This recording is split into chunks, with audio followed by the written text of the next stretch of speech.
to all of you of being here today. Your presence is highly appreciated. My intention is to be helpful to all of you throughout this presentation. So throughout this meeting, we have a five part of our agenda. Firstly, will be presented by Dr. Mulham, which is the how to improve your personal statement and ERAS application. Our senior Dr. Mulham will be presented this part.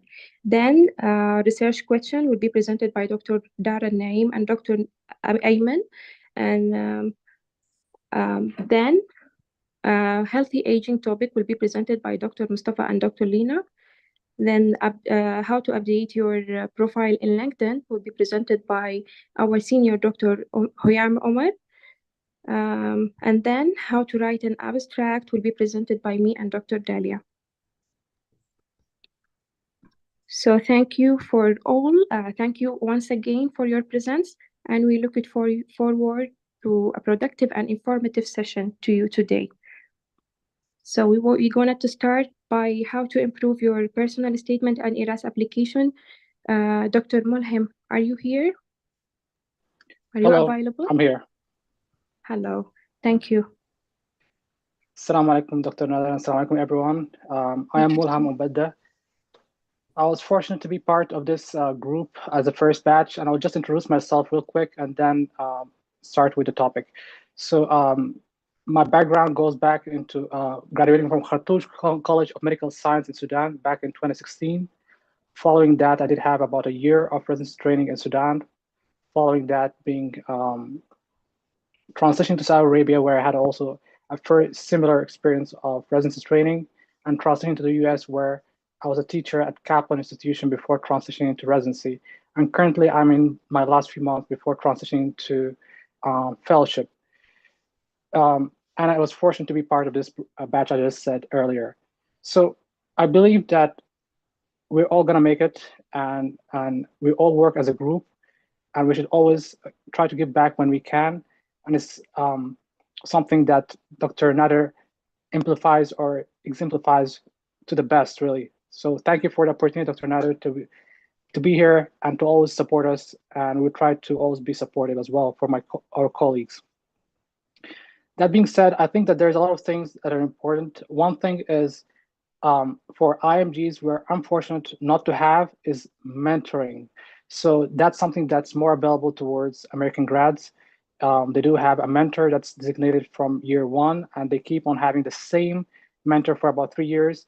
And they make sure that they succeed in every aspect, and they provide them a lot of support in every aspect that they need in terms of research, in terms of ERAS application, and so on. And they even connect them with people in different programs or where they want to transition. So that's a lot of variation that we don't have as IMGs. But I think there's a lot of communities right now that starting to understand that. We do have some what is called a project IMG, which is in Twitter, and there's other groups available in Twitter to support IMGs in the transitioning to residency training process or attaining residency, as well as this great group. Of course, it's providing a lot of opportunities to improve application and get stronger. So that's one. The second point I want to discuss is the personal statement.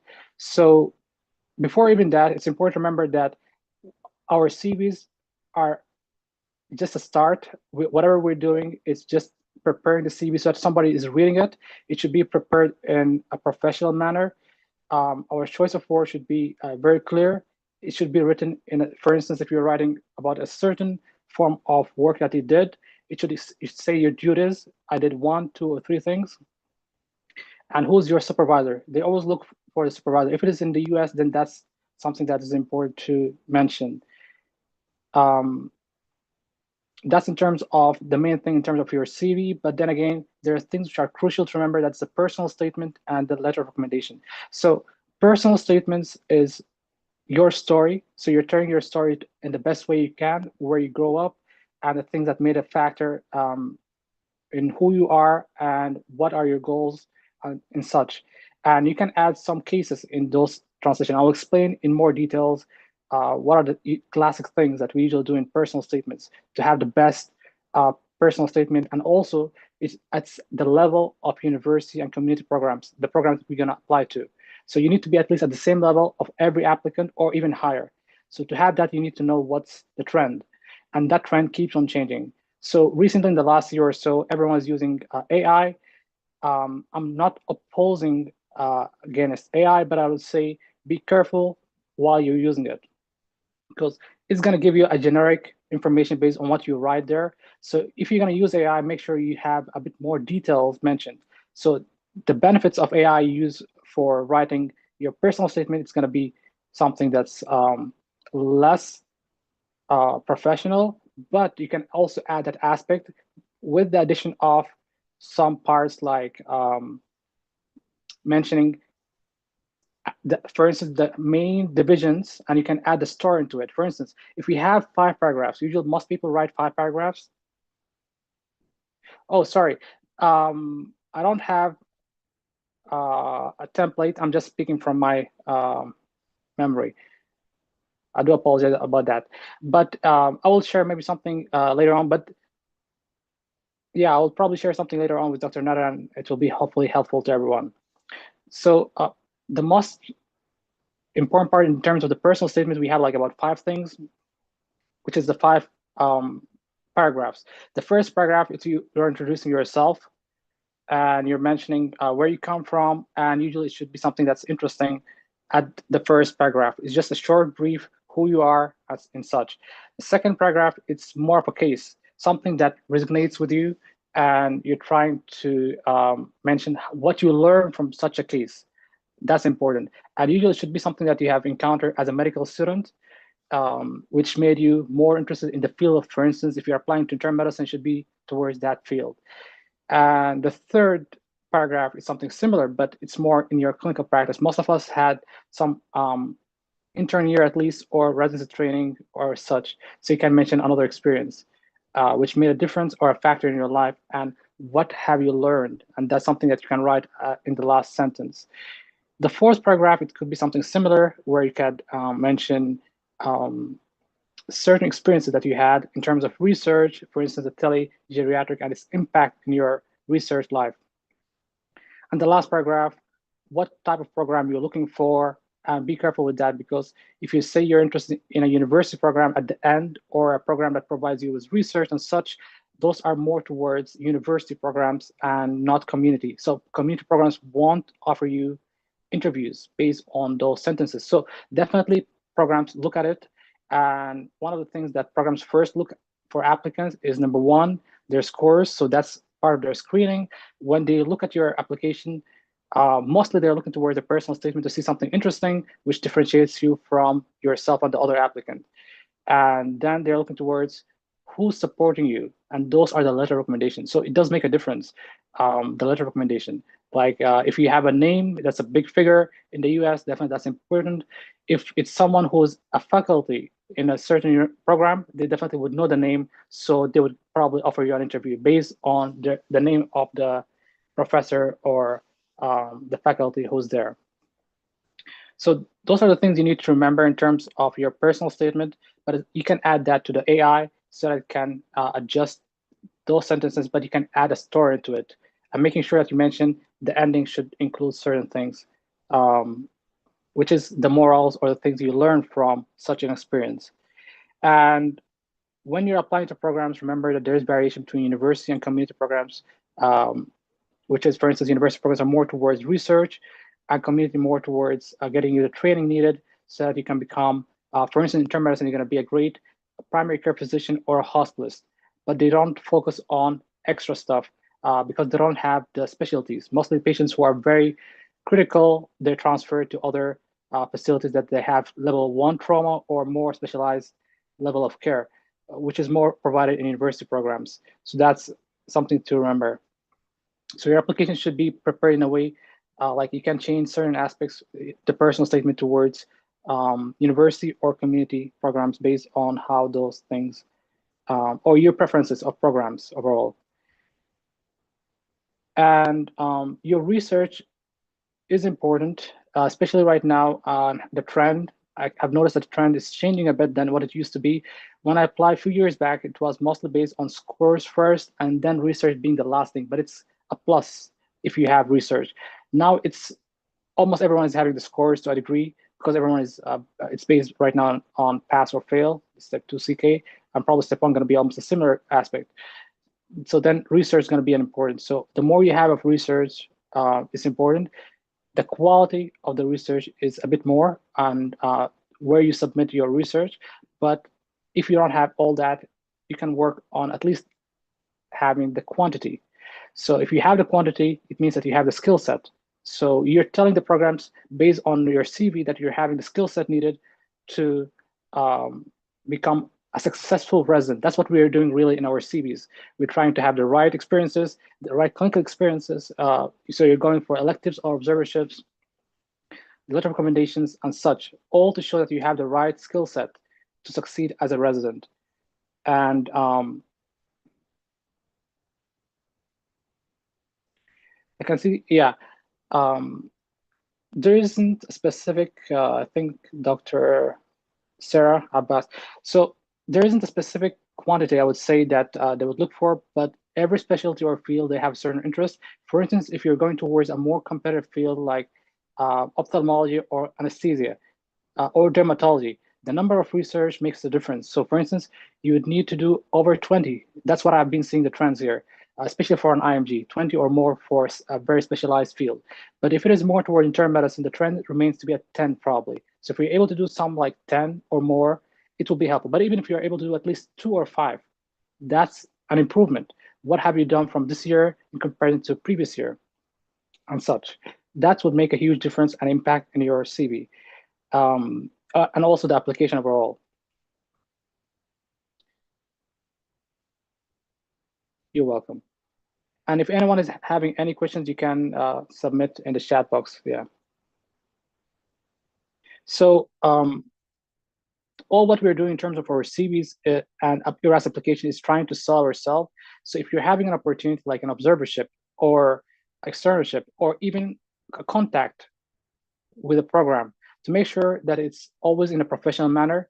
Like if you're having an opportunity to have a face-to-face with a program director or an APD or a faculty, make sure you are at your top A game, as they say, and you're fresh. You need to be well prepared in terms of, so nobody would recall everything in detail, like in terms of the presentation style and all that, but try to get your best and show that you're aiming to learn. All they're trying to see is what are the skills that you have right now, and you're really a hard worker. Because let's compare someone who's an ERAS application and compare to someone who's physically there in front of them. So you're there in front of them. It's better to have someone that they know that actually they're really good people, nice person, and smart, rather than just an ERAS. That's why many would get an interview from after an observership or externship, because they proved that they're a good applicant and they would succeed as a resident. I'm seeing a couple of questions here. What if I'm applying for a community program? Does it matter how many research I have? So there's a lot of factors that comes to it. So if you're having more research, so you're kind of more attracting university programs rather than community programs. Because community programs, they know that most likely you won't be interested in them because you already had a lot of research. But even then, if you have a community program that you're interested in, you can contact the program director or the APD mentioning that I'm interested in your program because of such and such and such. It could be location-wise, it could be a lot of factors. You can mention that to them just so that they are aware. And you can send an email probably earlier, like somewhere closer to maybe June, July before the match by a month or two, letting them know what are your areas of strengths and why you're interested in the program. And some programs would respond, some not, but still it's worth a try, I would say. Can the PD see our application from the last cycle and see the improvements? I'm not sure about that, but definitely so I don't think the program directors have a way to look at CVs. All they know is that we have such a number of candidates applying to our program, and we're trying to improve accordingly, or not improve, but actually to review the CV. And usually it's like a committee. So the PD is one of the part of the committee. There's the APDs, Sometimes it includes also the program assistants that are involved there. So it's 3 or 4 people involved, and even the chief residents are involved. And I am aware of that because I was involved in this year's involvement. I'm not a chief resident, but I'm one of the residents. And sometimes they involve PGY3s in the choice of reviewing applicants. So that happens at times. But definitely the PD or the EPD can push for an applicant to get an interview, but the PD is the one who actually pushes for applicants, and usually they attain the interview, and they just review the CV based on a lot of factors. And usually there's like a paper that every program would have based on different things that they're interested in. University programs are more interested towards research, more towards academic excellence, which is based on your CV, your graduation. So we'll go back to your medical school, seeing all your results. It looks great. Then we're looking towards the step scores and such. More number means more scores, more points, then you're more likely to get an interview. That's usually how they offer. But personal statement also, sometimes it's a factor that changes everything. And that's why the program director would choose an applicant. Is using AI safe, or is it going to be screened or detected? So that's what I have been saying. So there is ways that you can identify that someone used an AI. So for instance, right now, if you're using or applying AI for research, you would notice that sometimes the references or the citations are not appropriate. They are fake, because AI is trying to give you the best example of how things are done based on what you said or you wrote in the chat box. So it will end up giving you some not real aspects, and that could be a problem, which would be detected by a professional. So you don't want to be in that place. If you are going to use it, make sure you're covering every aspect of what has been applied there, because you can identify those issues while reviewing AI. Do they consider research experience that wasn't published, or does it have to be published? So every research experience you can mention. There will be some areas to mention your experiences. That's good. You can mention a couple of things there, everything you had. It would be better if you publish them. If you're able to right now take some time to work on those projects to publish them, that's great. But if there is no option but just to mention them, that that you worked on it and all that, and it's in process, you can mention that pending publication or something in that aspect. So that will be important, especially if the topic is important. Like you're trying always to choose something that is interesting in the field. For instance, in the areas that I'm interested in currently are mostly palliative and hemonc. So the trend in hematology is mostly based on CAR T cell, chimeric antigenic T cell antigens. So that's a trend everyone is going towards, or immunotherapies and side effects from it. So you're trying to have more research relating to such projects so that it's going to be showing towards the programs. And that's usually what they would discuss during an interview, such topics. And I remember when I applied last time around, I had COVID as a resident. So they were interested in the trend because I had a topic about COVID during that. So it brings interesting discussions. No worries, Dr. Atif. You said, what is your best advice for IMGs to improve their CV, especially if they haven't gone chance to go to the US? So that's okay. There is no worries that so you don't need to be in the US to have to get an interview. You can work in multiple aspects. First, so connection is an important factor. So you can see who's from your university in the US. They can vouch for you. That's one. But also trying to make sure that you have the application complete and the personal statement reviewed by at least 1 or 2 personnels, either a resident or a fellow or attending or an APD from the US, because they would be able to tell certain variations in a personal statement.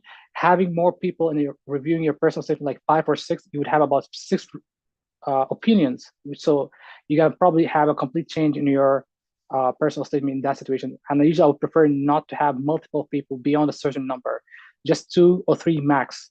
Because when you have like 6 or 8, then it's going to be a completely changed personal statement, and you're not sure what to place and what is right and wrong. And everyone is right, but they look at it from a certain angle. And you want to be careful when you're applying to a program. So that's, I would say. But make sure also, if you're able to have an opportunity to come to the US to do some clinical experience, that's important. If not, at least continue what you're doing. And if it is in the clinical, you're practicing, that's going to be essential overall. Like practicing medicine is your continuing practice. That's important. Letter recommendations are important. If you're able to attain some from the US, that's going to help in your application overall. And of course, research, publishing as much as you can. And if you're able to come to the US for step 3, that's a plus. It means, so the benefit of step 3, it means you are able to pass your board, or you'll be able to comfortably pass your board. That's the essence of step 3 to programs. How to increase my chance to get into university programs. So university programs, they're more focused towards an academic personnel. So everything should appeal to it. So first of all, your image, for instance, right now, if I do close my photo, so you can see the photo that I'm exemplifying. So what is illustrated in your mind, right, when you're seeing such a photo? So it's just one word can explain that, which is professionalism. So you're trying to show the program that you're at the level of professionalism. One of them is by the photo, because that's the first thing that they will see when you're applying to a program. The first is your photo. So is it worth it to spend about $50 or $100 with a professional photographer? Definitely it is.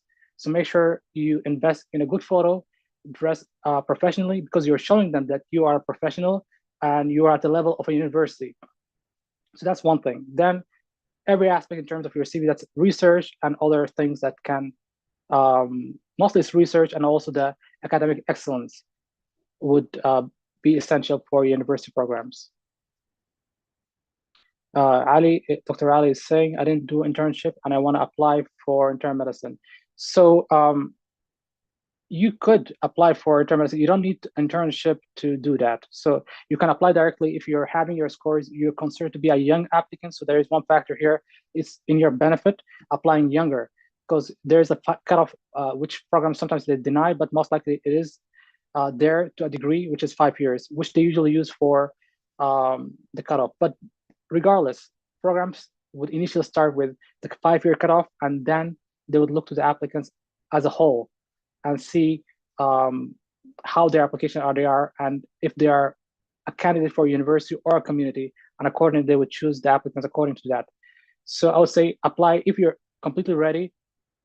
If you have your personal statements, letter of recommendation, everything is set up, apply this year if you're able to.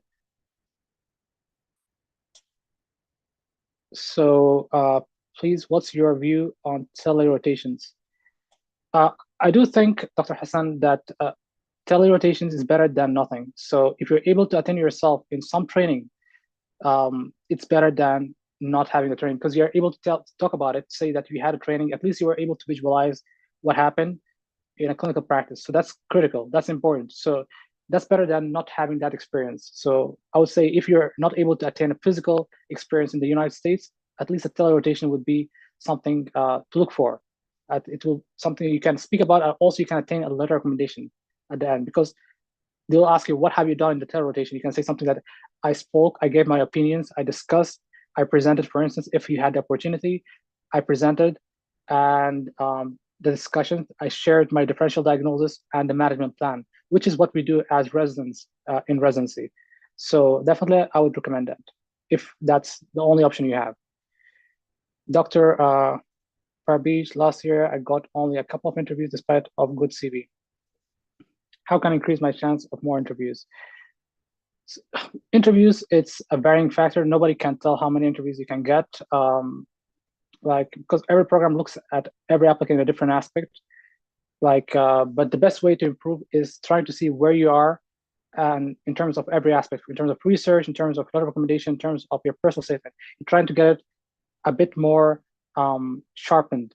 For instance, the letter recommendations, see who you had last year, and you can get someone else this year, for instance, but it should be a bit, or if you have worked with some personnel in the medical field, work with them even more. So your letter can be more personalized. So having a more personalized letter recommendations is definitely something that I would say is crucial on the long run. So make sure you have someone, if you're working with certain personnels, 1 or 2, make sure that the letters are more personalized for this year. And if you attain letter interviews last year, if it is a couple of interviews, what you feel didn't work last year. If, for instance, even there's people who match with 1 or 2 or 3, so number sometimes doesn't matter, but as long as you got an interview, try to figure out exactly from your experience, what happened. Like if you feel that the interviews went well, but some aspect didn't work. So you can look at those aspects, and most of the time we haven't practiced interviews. The styling in the United States is a bit different. So everything is crucial. For instance, making sure, for instance, that you are centered and you're using hand gesture, the body language, and where is the camera and such. Those things are important in interviews. So more practicing, I would say, for interviews is always beneficial for the overall for programs, especially when you attain interviews. And you already had interviews last year. So the goal, hopefully, this year is to have similar number or more, but you have worked enough in terms of, let's say, the research aspect, in terms of the things that you can work on. If you haven't done your step 3, you can do the step 3. It's going to help, hopefully, to get you more interviews. If you have some opportunities to do some research or, excuse me, clinical experiences in the United States, try to have that. So all the things definitely going to have an impact on programs. And good luck. Dr. Dona, the fields of obstetrics and gynecology is highly competitive. They are very competitive, but you try to have similar things. The score-wise is a bit on the higher side there. I remember from last few years, they keep on increasing the number of scores to have a certain number of candidates applying every year. But if that's your interest, then you can make your CV very personalized, including your personal statement, the people you are aware of, connections in the field, people from your university, as well as working on other aspects like step 3, and also getting some clinical experience from in that field. It's always going to be beneficial in that aspect. And Dr. Hassan is saying, lastly, please, do you think some medical school awards can improve your CV and help to get university program? University programs, mostly they're looking towards your application as a whole. Like they're trying to see if you're a fit. Every program, they have certain things and they have certain findings. For instance, right now, if you look at the applications or programs and their residents, comparing first year, second year, and third year, you would notice that there are similarities in mostly everything. The university programs that they are graduated from, and also their hobbies are almost very similar. So from there, you can tell exactly how your CV gonna be. So we are all having our own hobbies and all that, but you make sure you should have some certain hobbies, which means that you have a lifestyle balance, because residency is tough, and they know that you spend a lot of time doing residency, so they want to know if you're having some break from that stress, because they don't want somebody who's going to be breaking or falling or leaving the program in the beginning or mid or end of the program, which does happen sometimes. So by having the hobbies, and also it's an opportunity, so that shows them first that you are having that ability, so they don't need to worry about that, but also that you're having the skill set to deal with stress overall. And also it's something to break the ice and speak with the program about. And sometimes it's a good link that they would remember you during the ranking process. But definitely research is a big thing that university programs always look for. And if you're able to attain step 3, I would definitely recommend that. And if they do offer observership or externship in a university program, try to have that if you're able to. Dr. Nadine, what is a good score step 2 for internal medicine? So yeah, so step 1 is the pass or fail. I think in the beginning I said step 2 is the pass or fail. My bad there. It's step 1. Step 2 probably is going to be in the next few years, is what I heard. But most university programs, they're looking towards above 240. But it also depends on what type of university program. So there is high tier programs, and there's middle tier programs, and there's Ivy League programs. The program that comes to your mind, like Cleveland Clinic and such, those are considered to be the IB programs. Then you have the high tier, and there's the middle tier program. So those programs, most likely they would prefer someone who's in the 240s and above. So if you're able to attain such a number, that's great. But even if not, if your experiences are really good and you have a slightly lower number, +5 or -5, -10, they would still look into your CV, because they start with such high numbers initially, 240s, 250s, and then they start going down until they have the whole number of interviews, as they try to have a mix between applicants. Dr. Aya, is your chance is higher if you are 2 years graduate or third year, or are they equal? So I would share. So that's something I always was interested in to know before I applied for residency.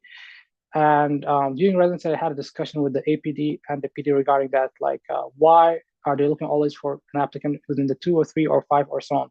And it does vary from one program director to another.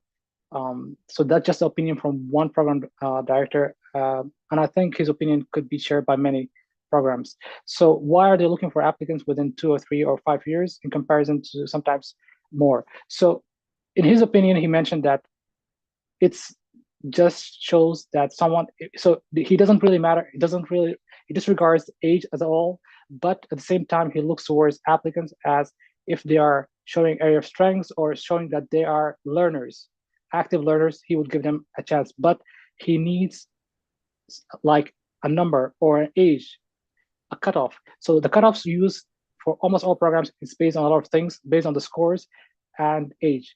So for most programs, it's going to be 5, some going to be 7, some going to be 10. In our program, probably it's about 5, but that's what they start with. And then they increase that to 7, and then 10, and so on. So if you're in the category of 2 or 3 graduates or in the last 2 or 3 years, your chances are most likely going to be reviewed by programs. Whether to be given an interview or not, it depends on the PD and the APD seeing if your application is based on their, if you're fit or not, because they're trying to see if you're fit the program. And that's what really results in giving an interview for most programs. And I hope that answers your question.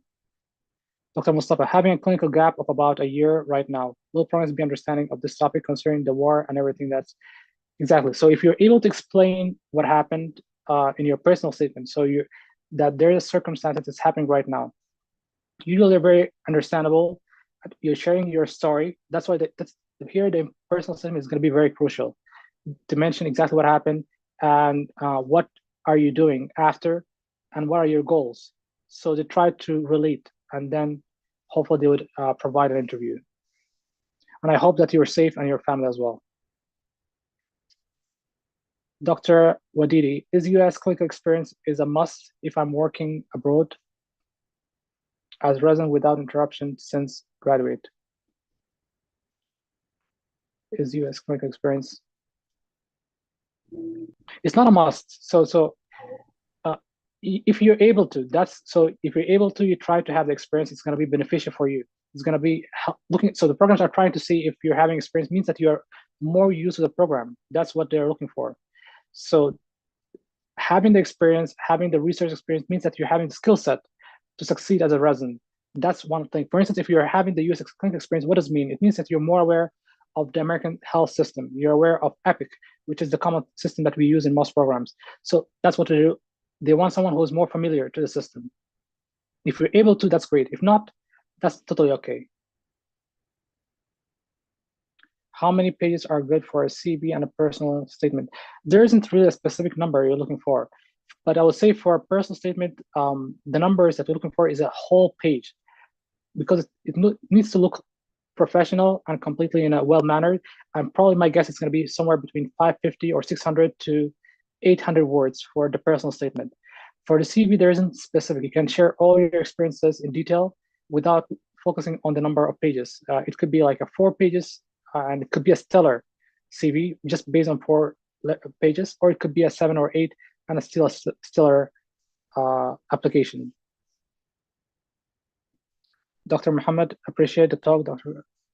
Last question, I graduated in 2021 and finished internship in 2023. Since most of the latest that you graduated and are not licensed yet, are these gaps going to affect our application?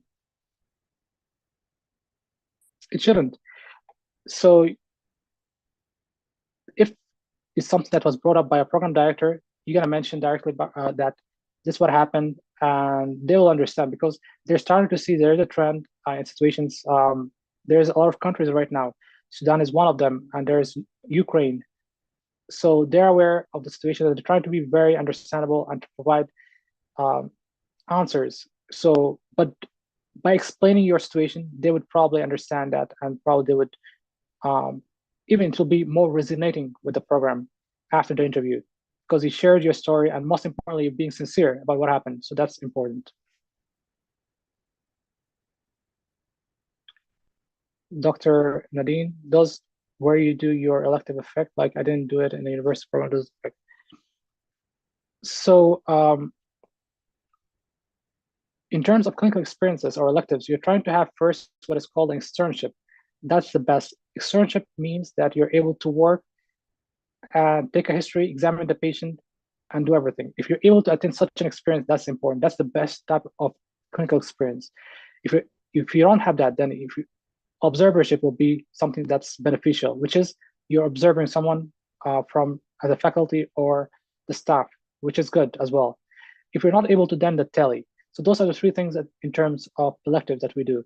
If it is in a university program, usually it's much better because it means that you're having an opportunity in a university or institution, and you can ask for LORs from the program, and you will have a higher chance in that program. But if you're able to attain that in a community program, still. But I can share with you an example. For instance, if you're having a training or just an elective in, let's say, Cleveland Clinic or Harvard, so it would look nicer and it sound better for programs. So university programs would be more preferred to giving you an interview because you trained or you had an elective in such a program, and they'd be like, who did you work with? Because sometimes they might be aware of those names, and they might be interested to work with those individuals because they're top ranked positions, and they want to learn from them. And the world of internal medicine is so close. Like you'd expect that they don't know the attendings there, but they do, because there is a couple of meetings that every one of the attendings would attend. So definitely they would know those attendings, and that results in sometimes getting the interviews. So trying to get to an interview, if it's first a clinical experience, if it is an Ivy League program, that's better than a university, and then better than community. But if you're not, any one of these would be very helpful. Dr. Kalthum, did teaching assistant experience have great value in university programs? It does. So my experience was teacher at Kaplan for about almost a year. So I was preparing, I was applying at the time, but also at the same time I was preparing applicants for the application. So I was getting their applications ready. So I was looking toward different applicants in terms of if you're applying into anesthesia or residency, in terms of internal medicine, family medicine, OB/GYN. So I looked at all the numbers, what makes an applicant stronger, and I would formulate a strategy based on every applicant. So that's why most of the discussion that I'm seeing right now are based on such things, because I'm aware of the data and what are the numbers of research. And I do think that teaching is crucial because it shows that you have the skill set for university programs. And that's something you can always talk about during an interview as well. Because you do spend a good amount of time with medical students and you do teach them. So it's always a good thing to have for an applicant. Dr. Daralnaem, I hope I said your name right. In order to have observerships in university programs, what's the best way to contact them? And do I need connection to have this opportunity? So you can contact always the program coordinator for most programs. So by contacting them, asking them if they have the opportunity to have an externship or observership. Most programs they do, and the reason why they're doing it because it's helping them financially. So it's going to be somewhere like $500, $1,000, or $2,000. So it's something that most programs would be planning for. Or if you know a faculty member, like an APD, you can try to ask to observe him. And sometimes they might be able to find a way for that to happen.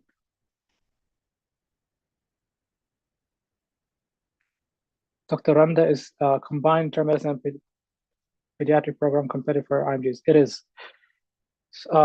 It's considered to be prestigious to be having such a field or such training, because you're going to have two board training.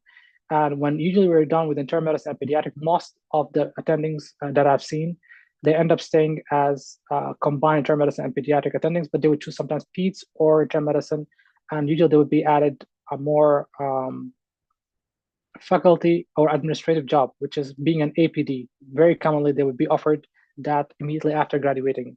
So that's the benefit of it, but it's beneficial if you're interested in both of them because your CV is going to show that, and you're more likely to be having interviews in that situations, and then probably matching and then trying to see if it works for you, and if you're interested also in an academic or administrative job in the long run. So there's a lot of things that comes into it. But if you're gonna apply for internal medicine and PEDS combined, try also to apply to internal medicine and PEDS separately to increase your chances overall. Because there is very less number of programs that offer that. Dr. Samira, any tips for free US clinical experience for IMGs? Frankly, I think the best way to attain that, there could be more. I'm not sure about the trend these days, but definitely contacting doctors from your community, like from the university that you're had. Usually they are going to try to get you someone in their program if they're able to. That sometimes works. If not, it's going to be someone like IMG project. I think they're providing a lot of US clinical experiences. That's what I've seen in Twitter. They're trying to assist or get IMGs with that opportunities. So that's one thing. So you can be involved with the project IMG in Twitter and requesting for clinical experiences. And usually they would try to assist in those regards. And usually they would try to get your involvement with more private practice, because in the university it's kind of difficult because there's a protocols and bureaucracy that they have there. But more private practice physicians are really helping with free US clinical experience. Advice for all graduates. I think that as an all graduate, you do have great experiences. So those experiences the programs are looking for. So having those experiences and adding to it the things that the program are looking for, just showing them that you're still interested in training, you're a learner, and you're having 3 or 4 things which show that you're a true learner. One of them is your personal statement, sharing your story, your CV, having the research and clinical experiences, as well as step 3. If you're able to have that, that's going to be helpful. But also the LOR from an attending, mentioning that you are continuously training and it should be very personalized. And I would say that's going to be more helpful, the LORs. Dr. Mona, how competitive is emergency medicine for IMGs, and should I focus on certain geographic areas when applying? Emergency medicine is very competitive, even for American grads. For the last year, I heard that the trend dropped a bit because of the burnout. So there was a trend in terms of the graphs seen in the last few years, especially with COVID. So that's resulted in that American grads are starting to go away more towards surgical fields. That's have been the trend for the past, but they're still, in the last year or so, they more switched to other surgical fields rather than emergency medicine. But still, it's very competitive. It's one of the most competitive fields for IMGs. Not as surgical, but still it's competitive. If you're interested in that, you can continue with the main thing that needs to be done, like research as well, but being involved in emergency medicine electives gonna help, because you want to show them that you're having the interest first, and also if you're having a certain geographic, so it depends on you. If you're looking in a certain area like northeast area, that's always where IMGs are more likely to be welcomed in comparison to other states. If you're in a different state, try to have some elective in one of those areas, northeast, New York City, and such. It's usually helpful to attend interviews in this area, more likely than the south. Dr. Sarah, if I have gotten a non-medical job to finance my medical journey, do I mention it in the CV? Talk about the strengths and what I learned and correlate it to medicine, or does it have to be completely medically oriented? So you can definitely mention that. That's actually something that shows area of strength, because you can mention that in terms of your CV. It's part of your journey. So mentioning that, programs would feel that you're more sincere because you are sincere. You're sharing your story, and you're sharing that what is helping you to overcome the burden overall and to complete your dream. That's something you need to mention, and it's going to be helpful. Dr. Aya, if I am taking my step 3 in early September, can I add it later after the result in my ARS application? You can let programs know that you are you got the result during the process. Like, so when you get the results, let's say somewhere a month after September, so it's going to be October. So you're going to mention the programs that, so I just got my result, it's a pass. They would look at your CV at that time. So it's a good opportunity to contact programs as well, that you got your scores. Dr. Sohair, tips to address gaps in CV, especially for moms who had a break completing their families. Okay, so they are very understandable that there is priorities in life, and that's an important aspect of our life. It's not easy, it's something to be respected. And so that's why they're very understandable and very respectful of that you're still proceeding in your dream and you took time for your family. But that's something you need to mention as well in your personal statement, that the gap is, if you don't mention it, so they will not be aware what happened, but you're mentioning that you took a gap to for your family, and then right now you're pursuing your dream. So that's something important to mention. And having the things after, the only thing I would say to add more, Dr. Suhair, is just what have you done after, like the research, publications, and if you're able to attend some clinical experiences, such, you can just add them as they are aware then that you stop, but you're returning and more determined to achieve your dream. Dr. Zainab, thank you for the informative presentation, doctor. I'm interested in family medicine. What would you say is the best clinical experience that would make me competitive candidate for family medicine programs? So family medicine is more interested towards clinical practice or primary care. So you're trying to have more primary care rather than hospital experiences. So if you're able to have some of those experiences, it's going to be very helpful to contact programs after attending those experiences. And most likely the faculties in the private clinics, they would sometimes help to give a word if there's a program related to the clinic itself. So I would say if you're able to have electives in that regard, it's going to be more helpful. Your researches should be varying between different populations, because it's family medicine, so it's going to be more like medicine that's adults, as well as peds, as well as OBGYN. And your personal statement should mention all those things, that you're interested in such a different patient population. And it allows you to have that kind of mental thinking process probably, and as well as complexity. And it drives you to learn and such. Those things should be mentioned in your personal statement. Dr. Mystery, is studying for USMLE acceptable reason to fill the gap in the CV and worthy to be mentioned on personal statement? So usually try to compare IMGs to medical students in the US. So medical students in the US, they're usually doing their years of medical as being a medical student, year 1, 2nd, 3rd, and 4th, as MS1, MS2, MS3, MS4. And during those years, they're taking their STEPS exams. So they're doing that in the same time as they're doing their STEPS. So if we're trying to say that you're doing your exams in your gap, it means that you are delayed in comparison to the US grad. So you don't want to have that kind of discussion. You want to show that you are better applicant, you are the best applicant that there is there. And by mentioning that you're taking a gap for taking the USMLE means that you're lacking in comparison to the medical student. So it shouldn't be.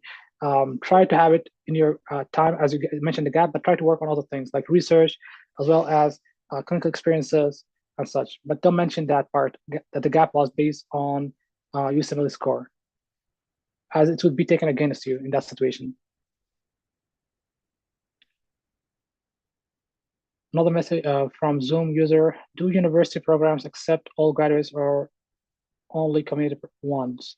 So my program, it's one of the top 100 ranked programs, probably in the top 50 or 80 programs in the United States. And they do take a large number of all graduates. So the thing is, it varies from one program to another. So they try to have a mix. So every program, they have their strategy in terms of what applicants they would choose. So they try to have the right mix in terms of all graduates and young graduates. That forms the best community for physicians as residents to grow as well as to learn. And because you do have experiences more than a young physician or graduate, and they're aware of that. So every program would look into all the programs that they provide. Some programs would say we look into program or applicants as a whole in the last 7 or 10 years from graduation. Some would say we never look at those numbers. So you're trying to look on those in the programs overall and apply to it, and also to see what programs are offering interviews to all graduates. And you can always look to the year of graduation from the programs, and you can tell sometimes an applicant is a bit older or younger based on those variations. And then you can tell that your chance in such a program is going to be well because they are open to having all graduates because they did that in the past. So that's something I would say highly recommended.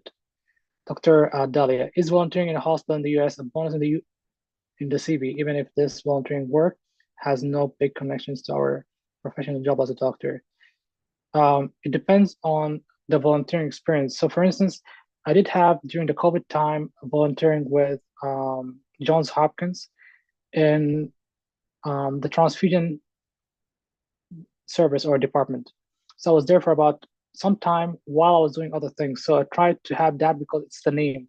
So you try always to rate yourself with such institutions, the Ivy League programs, because then it's something to talk about. It shows that you are aiming to help the community, but also you're working hard. So it could be 2 hours, whole week, it could be 4 hours, 6 hours, but at the end of the day, you're mentioning in your CV that you volunteered.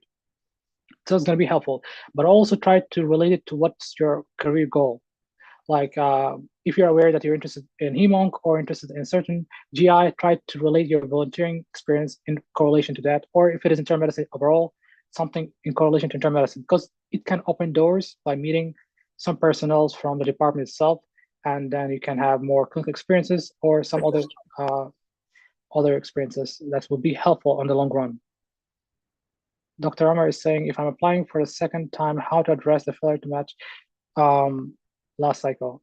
I'm sorry that you're going through that, Dr. Omar, but you're trying to see your application overall and trying to see what are the things that you want to address. And I would recommend that you have a game plan for about 2 years, at least. So if you're planning for about a year, it means that you have less time, and it's really not a year because the match process is in March, and then you have it's in September. So it's like an almost 6 months period. So it's not enough. But if you plan it for about a 2 years duration, you have about a year and a half.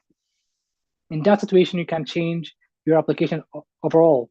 So you can have more time to work on your research. So you can have your strategy, how I'm going to work on my research. I want to work on such and such projects, which are relating to your interest in internal medicine, for instance, or medicine. And then you're going to work on clinical experiences. So you're going to try to get all the experiences you can in correlation to such part, and trying to build up connection in that regards, as well as volunteering experiences, as well as the research, as I did mention that, but also step 3. So then you can have more time to build up your CV, as well as getting the connections needed and the LORs to get more personalized and working on your personal statement in all those aspects. So overall, thinking about your application in a 2-year period is always better than just a shorter period.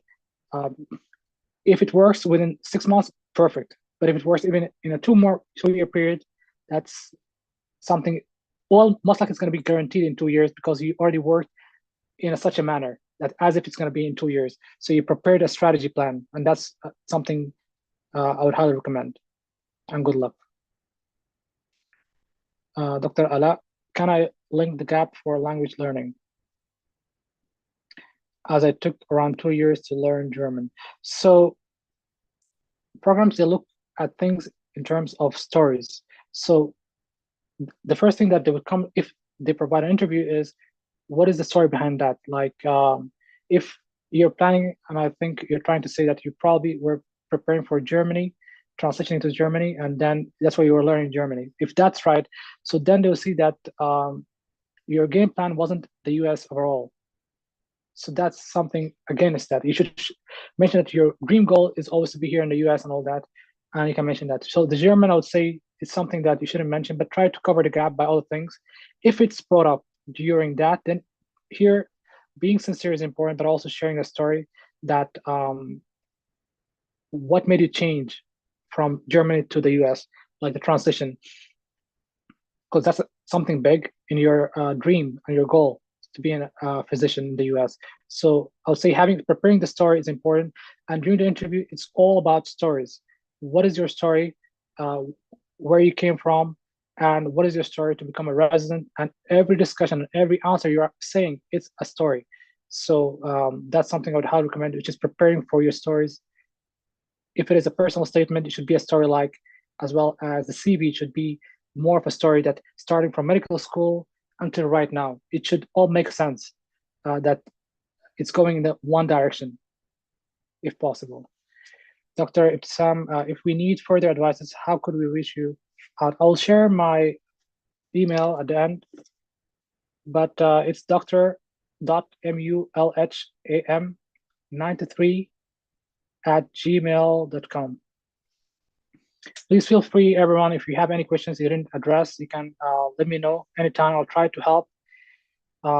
If you have your personal statements that you worked on or you're going to work on in the future and you want someone to review it, I would love to review it. I'll try to give you my best answers and best replies and best feedback. And if you have any other questions regarding that, just let me know. Even if it's not related to the personal statement, if it is the CV, I can review your CV as well if needed. Dr. Malaz, thank you, Dr. Nader, for this incredible.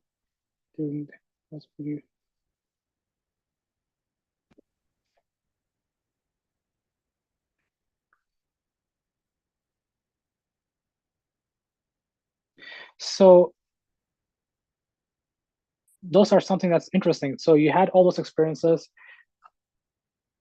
but what are the things that you did right now in the last year or two? So they would look into your application as a program, for instance, and see if you have the right experiences. For instance, you're showing right now that you're interested in internal medicine, so you'll be interesting. So they want to know more about you and why did you have those experiences. Like definitely will ask you to interview, why surgery, why pediatrics, why then again medicine, and then why radiology. So what made you change all those transitions? Were you forced to choose medicine at the end, or were actually you knew that this is your field? So you should share your story in such a manner that mention that even though I did have all those experiences, but I always knew, for instance, that medicine is my field, but I was provided different opportunities, for instance, in surgery or pediatrics or radiology in terms of research. That's why I tried to learn the skill sets to help me to succeed as a medicine physician on the long run by knowing those skill sets, because it's a skill set. Even if it is clinical experiences, you can take all those experiences and provide it for internal medicine field. Dr. Amal, does step 3 score matter? It doesn't. So overall, program doesn't really look into step 3 overall, but in the situation that you think you're having a red flag, so it's something to cover. So it shows that you're able to graduate your residency. So because once again, all programs, they're looking for a successful candidate and if you fit or not. So if you feel that you're having a red flag, for instance, it could be age, it could be score, it could be a failure in an exam, or it could be other aspects, so or a gap.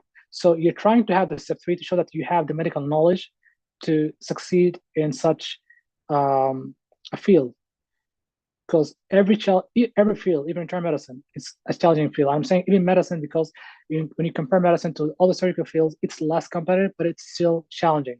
So you're trying to show to the program that you do have those expertise to succeed as a resident, and you fit in the program by taking the step 3 if you feel that your application would benefit from step 3, and if you're able to have such an exam during your preparation time. Dr. Sarah, if I'm interested in internal medicine, does it matter to have clinical experiences on adult patient or pediatric patient? Okay. I think I'm struggling to read the message because it's all in caps. Pardon me about that.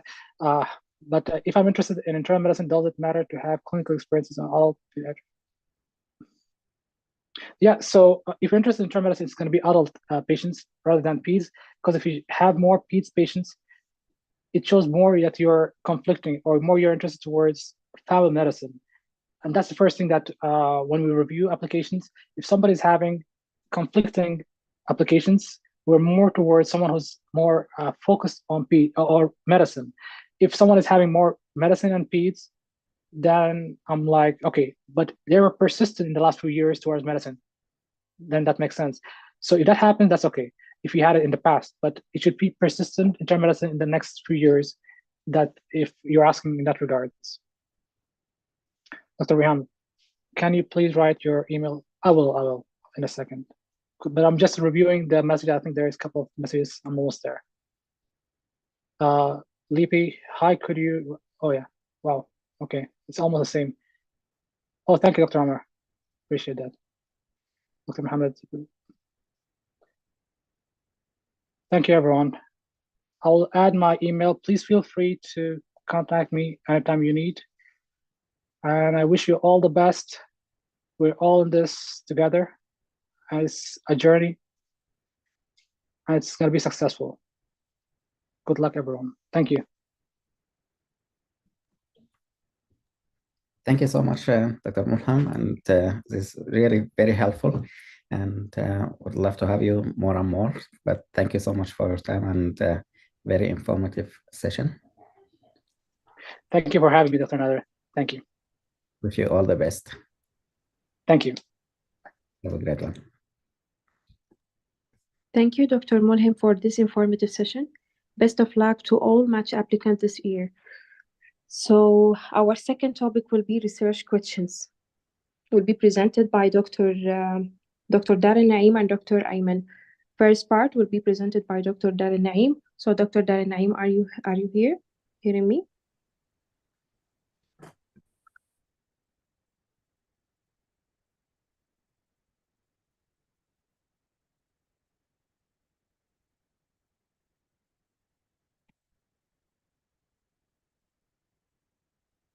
Hello, I'm sorry. Hello, Dr. Daralnaem. No Yes. problem. Hi, how are you?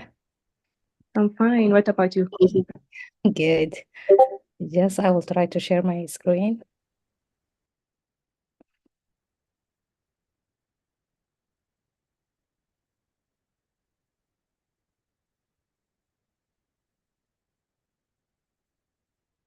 Okay, I don't know how to share it. If you can click on share screen at the bottom, I think in the middle. Okay, let me see. Yeah, I got it. Thank you. Okay, here we go.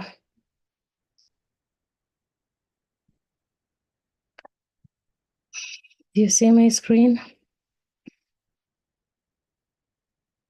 Yes, Dr. Daralnaem. Yes.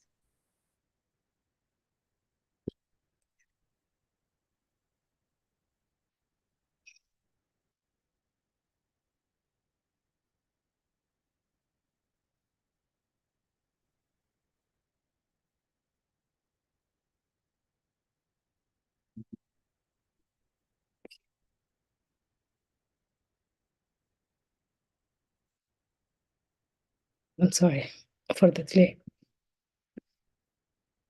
I am trying to try to follow where I can. Nope, I'm sorry. I can hear. I can write. Type full screen. I can find. Do you know how to say to make it full screen? I can.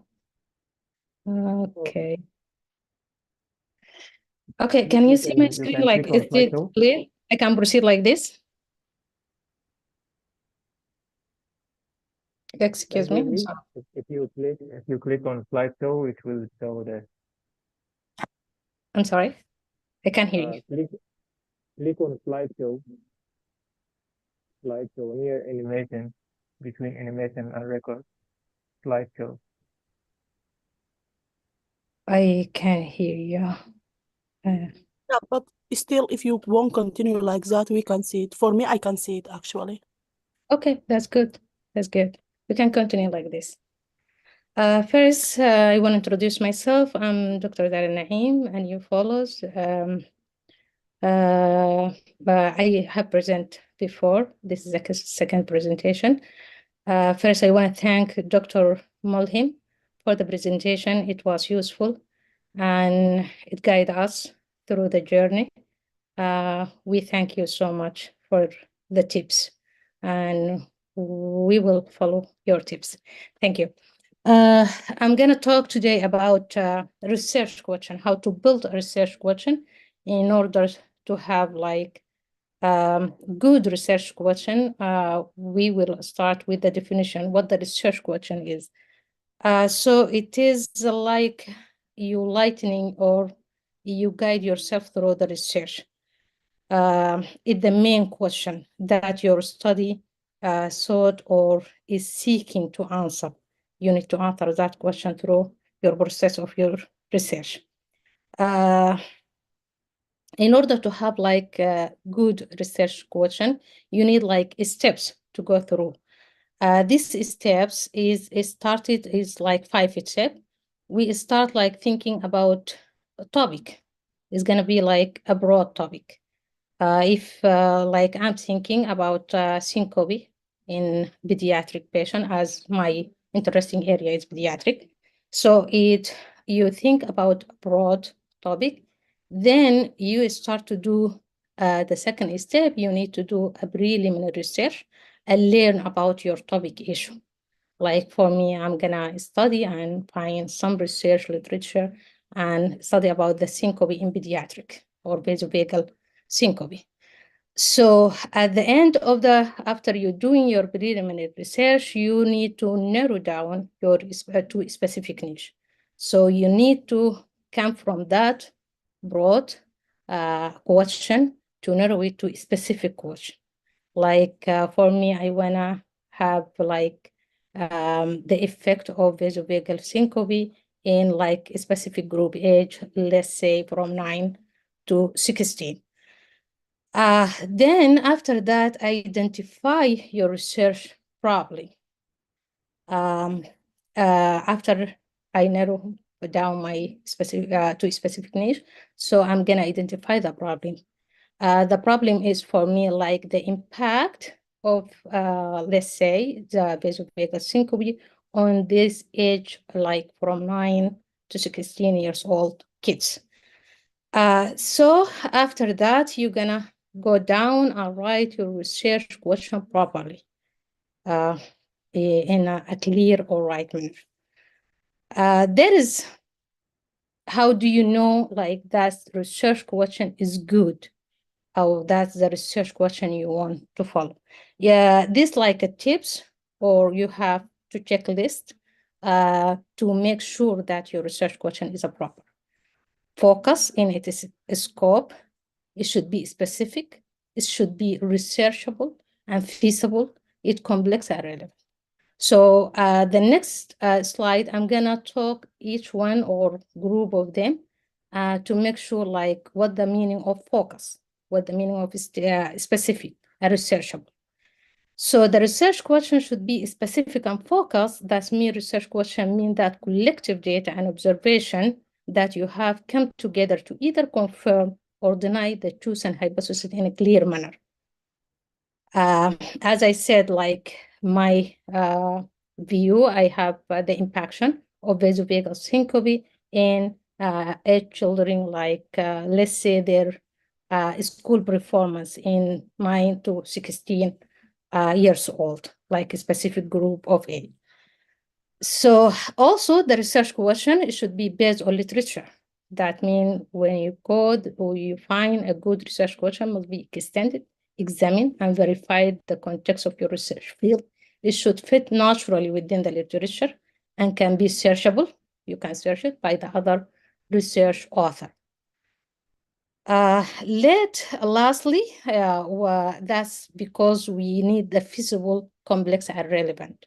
So it should be like your research question, realistic in time, scope, and budget. Proper research question will include a study or experimental procedure that can be executed within feasible time, which means like you have determined time, like within months or after your graduation. By the end of your graduation, you have like feasible time that you can approach your research on. Research also at many large university or institution, it's important, is publicly funded and it thus accountable to funding restriction. So it is also important. Also, I want to mention there is type of research. Dr. Ayman, he's gonna talk about them because there is descriptive and quantitative. He gonna like explain what the type of research question you could approach. Thank you, and I appreciate that.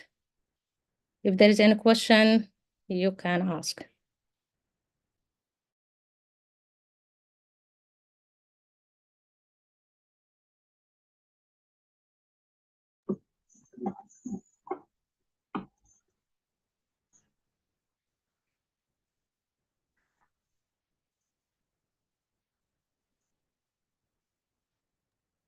So Dr. Ayman will continue this session, and he will present a type of research questions.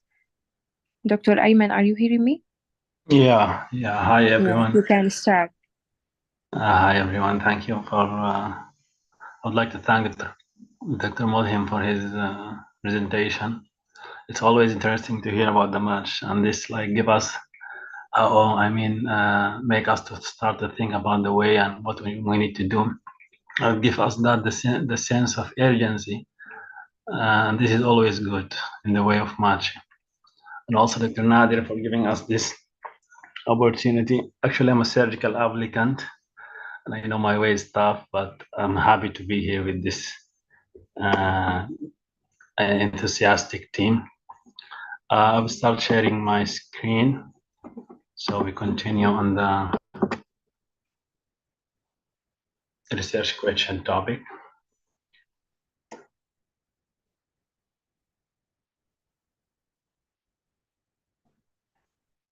Yeah, currently I'm in Abu Dhabi, in UAE. I'm working in plastic surgery service. I'm just waiting for the screen to be shared.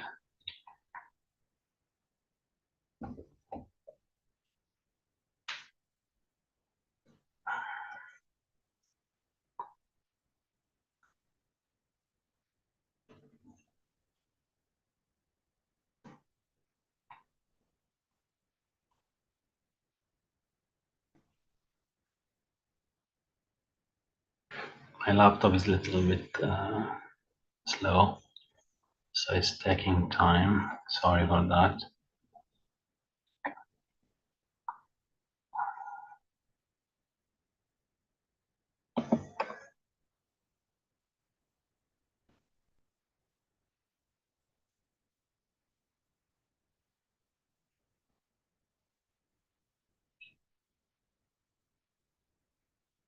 Please, if you start seeing the screen, tell me.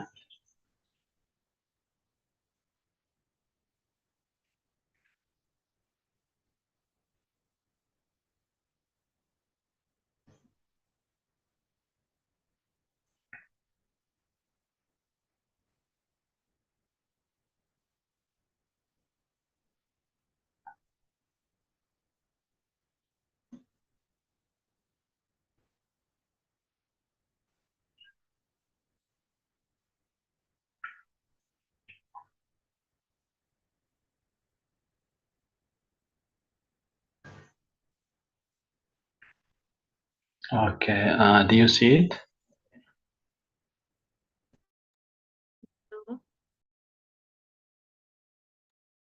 No, Dr. Ayman.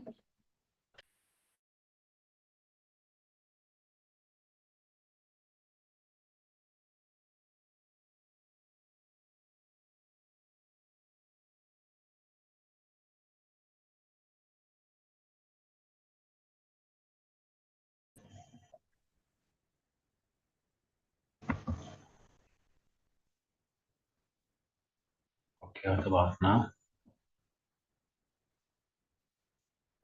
I think so. I think you can see it, right? Right. Okay, great. So continuing on the same topic, the research question, there is something called types of research question, and this is by default came when we divide the research itself into qualitative and quantitative research. So by knowing that, then definitely we would have a different kind of research question. So in this presentation, I'm going to talk about the types of research question, which is qualitative and the quantitative, and then we'll talk a little about each one, and we'll give us an examples, and then we'll summarize what we have said here. So qualitative and quantitative research questions. Let's start with the qualitative one. Usually when we say qualitative research question, this is a question that you make it to start a new project. There is no specific objective. There is no preformed or ready hypothesis that you already make and you want to test it, you start with the broad, or let's say a central question that you ask in order to explore or to discover or to describe a certain topic or phenomena. And from that question, you can create sub-questions. So let's say maybe you have 1 to 2 central questions and then 5 to 7 sub-questions. And these questions, like you can start with 1 and end by 2 or 3 main questions. The same for the sub-questions. So these questions have certain criteria. Let's start to see this criteria. Firstly, you have to relate the central question to the main project. And most of the time we use the word what or how to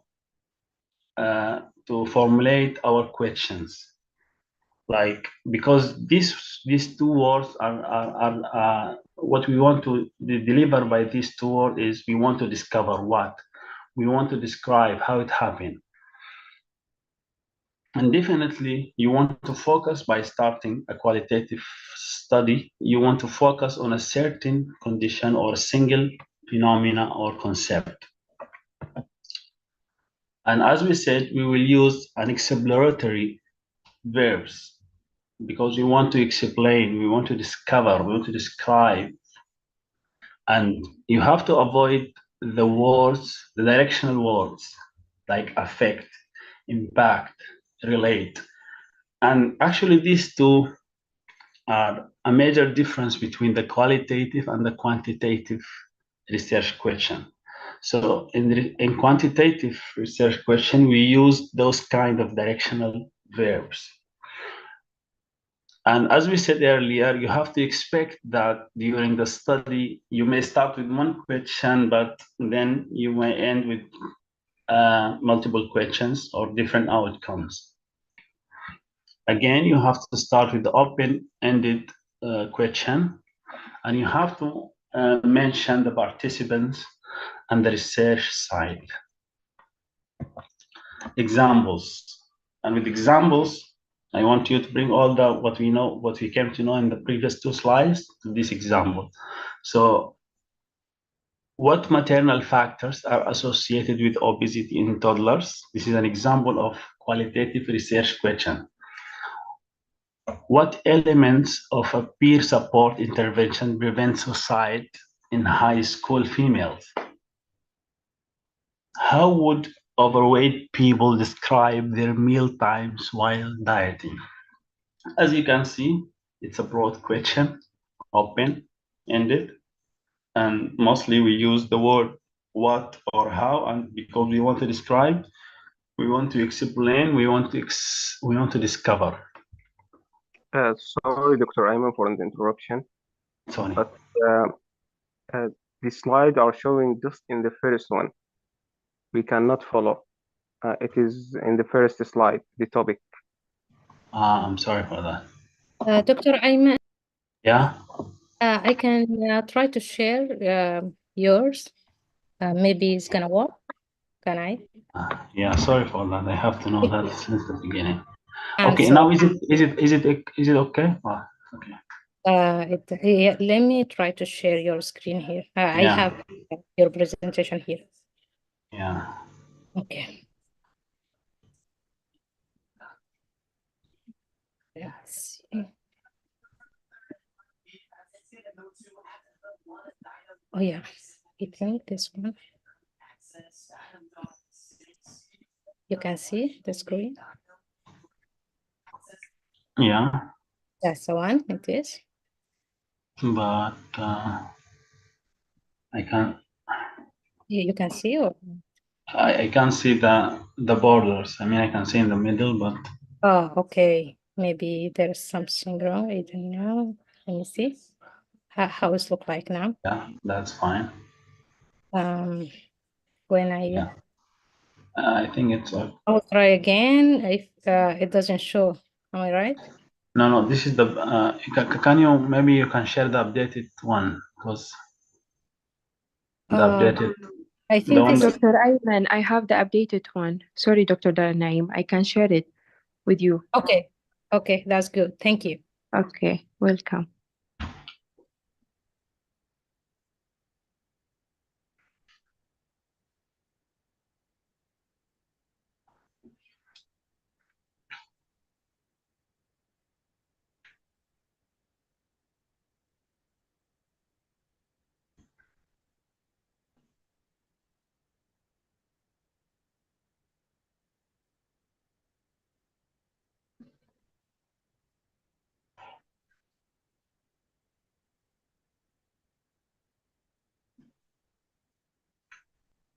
You can see the screen? Yeah, yeah. Okay. Yeah, sorry for that. Maybe you can just go quickly through the first two slides. Yeah, so the Okay. qualitative research question is a question, an open-ended question that you make to start a new project to study a certain phenomena or a concept. There is no specific objective and there is no hypothesis that you want to test. The main idea is we want to discover, to explain, to describe a certain concept. And usually we have I think the slide is not complete. There is some missed information in the middle. Maybe because of the way that it was presented. And So I go with the slides or no, I mean in these are not the only information in this slide. There is some additional information here and also in this one.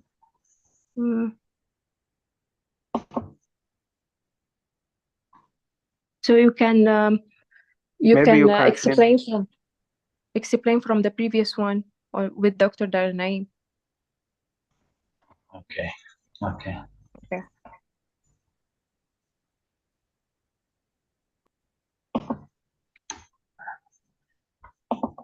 So do you want me to share the other one? Let me try to share it again. Do you want to try yours again? Yeah. I'm not able to share the screen. Just try. Okay, yeah, thank you. Yeah. Okay, yeah, is it, you can see my screen? Dr. Ayman, you can proceed. Yeah, so you can see the screen now, right? Hope so. Yes. Good. Yeah. So as we said, we have a central question, and from this central broad question, we can make sub-question up to 5 to 7. And then this question usually begin with the word what or how, because you want to know more, we want to discover, we want to describe, and we are not using the directional words like affect, impact, because this usually may describe a causational relationship, and this is not what the qualitative research do. We already spoke about this. So these are the examples, and we can see that those are broad question, and we want to know about a new concept or condition or phenomena, like what maternal factors are associated with obesity in toddlers. Moving to the next, the second division of this presentation is a quantitative research question. Usually, the quantitative research present questions or a hypothesis that we want to test between two variables. One is dependent and one is independent variable. And usually, the independent variable is a possible cause or presumed cause, and the dependent variable is the presumed results or the expected outcome. Questions about the relationships among variables that the investigators seek to know is a main point in quantitative research. Prediction that the researchers make about the expected relationship among variables. We also study the prediction about the population values that the researcher will estimate based on data from a sample. And as we mentioned earlier in the qualitative research, we said we cannot make a direct or specific goals or objective from the qualitative question. But here we can use this question to indicate the study goals. So this is also an important difference between the quantitative and the qualitative research question.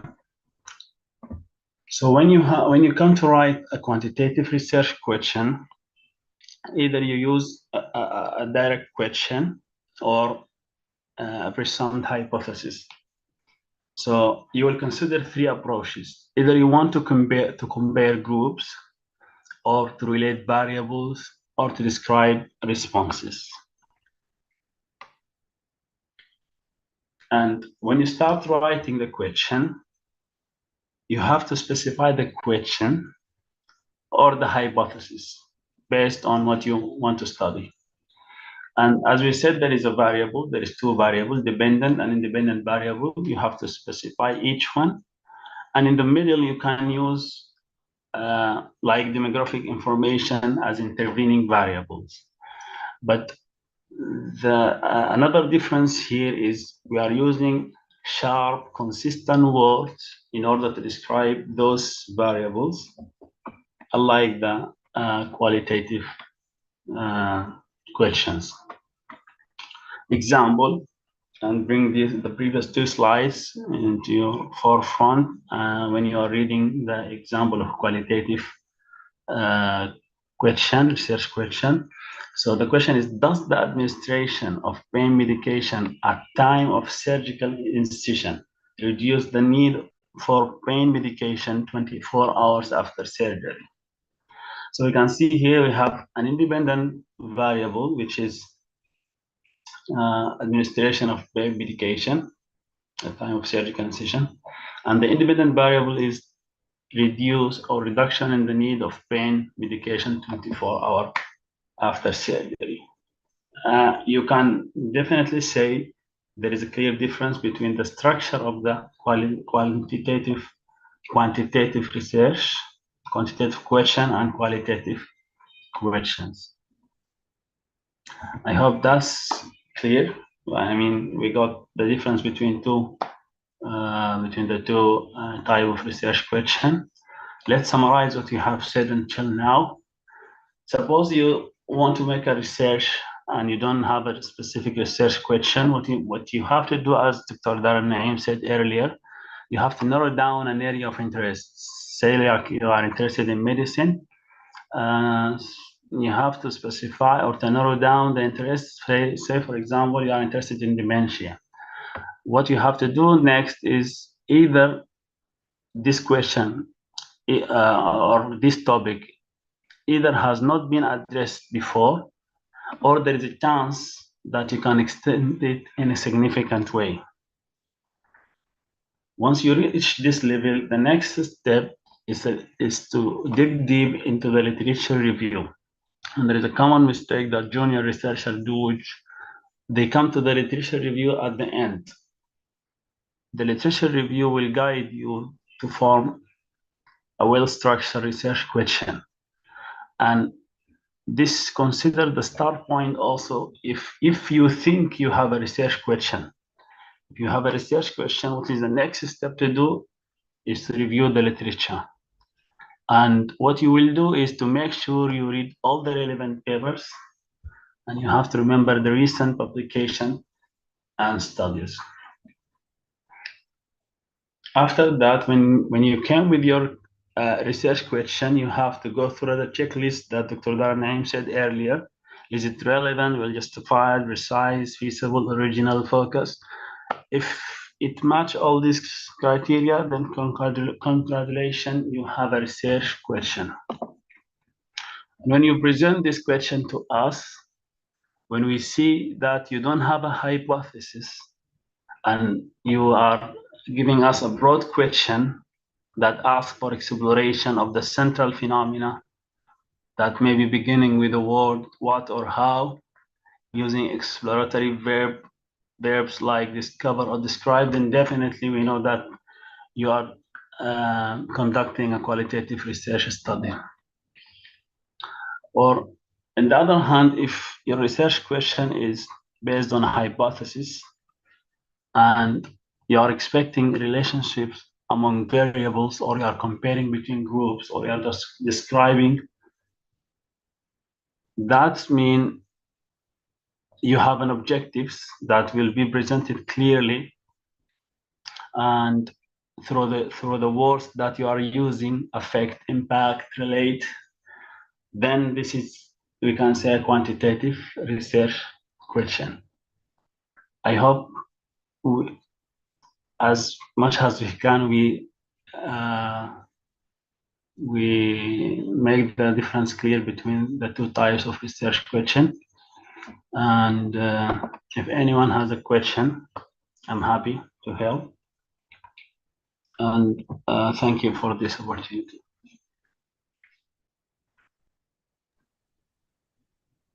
Thank you both, Dr. Ayman and Dr. Daralnaem.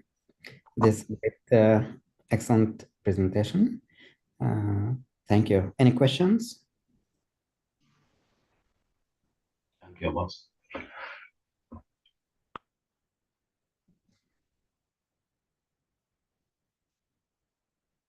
So there are other ways of defining a research question, and it depends on what level you are. So let's say you just graduated and you work at the intern, like first, second year, something like in training. So you have some training at a medical school or something like that. So you're identifying a good research question might be a hassle or might be a problem, because you don't know exactly what you are looking for, and that's understandable. So I've been there. I worked in a research center, and I was working with a very good physician there, but I didn't have any idea about coming up with research questions.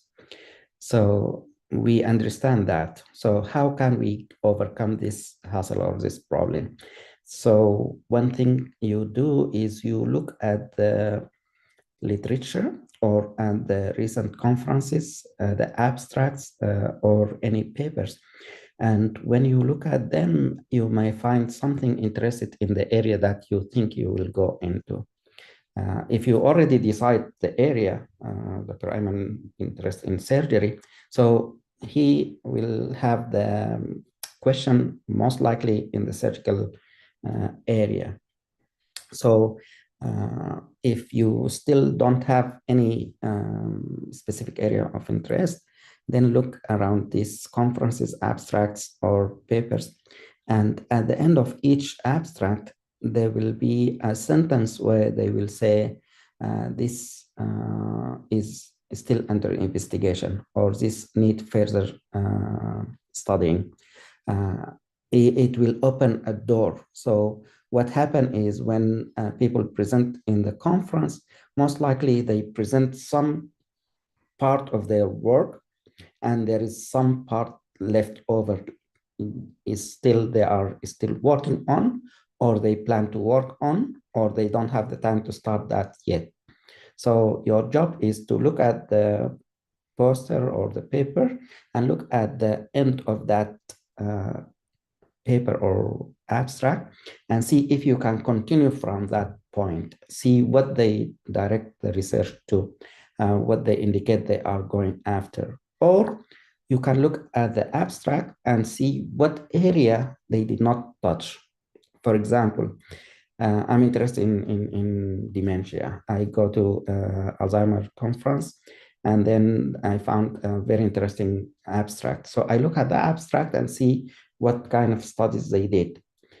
And if they did it in Michigan, I can use the same approach that they did, and I can do the same type of study in Florida, for example, or in Texas, for example, or in Europe or Asia or wherever you are, or you have some team members, they can work together. So the location of your cohort or the people you are studying might be different from the study that is published or presented in conference.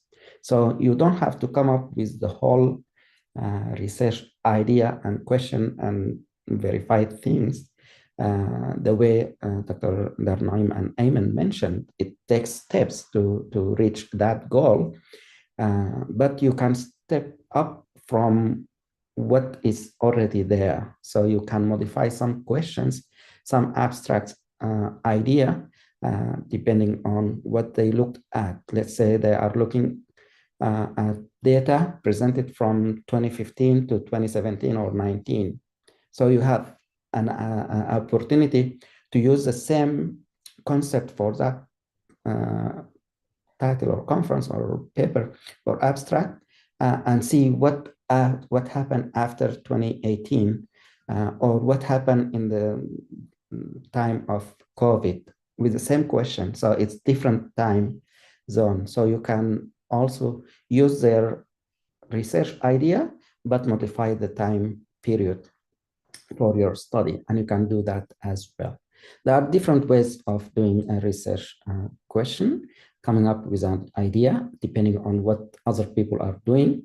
And Dr. Mulham was mentioning in his discussion that what's going on in the literature or what are people saying or doing, this may drive you to do something according to that topic or area. Nowadays, there is artificial intelligence. People are working to get the tool and use that in different aspects in medicine. So there is a very good area. You can use it as a tool, or you can use it as, for example, how can we use it in education using AI in training or educating patients about something, whatever topic you are. So you can come up with something that's current, and not many people are working on these current issues or ideas. So I wish you all the best, and thank you so much again, both presenters.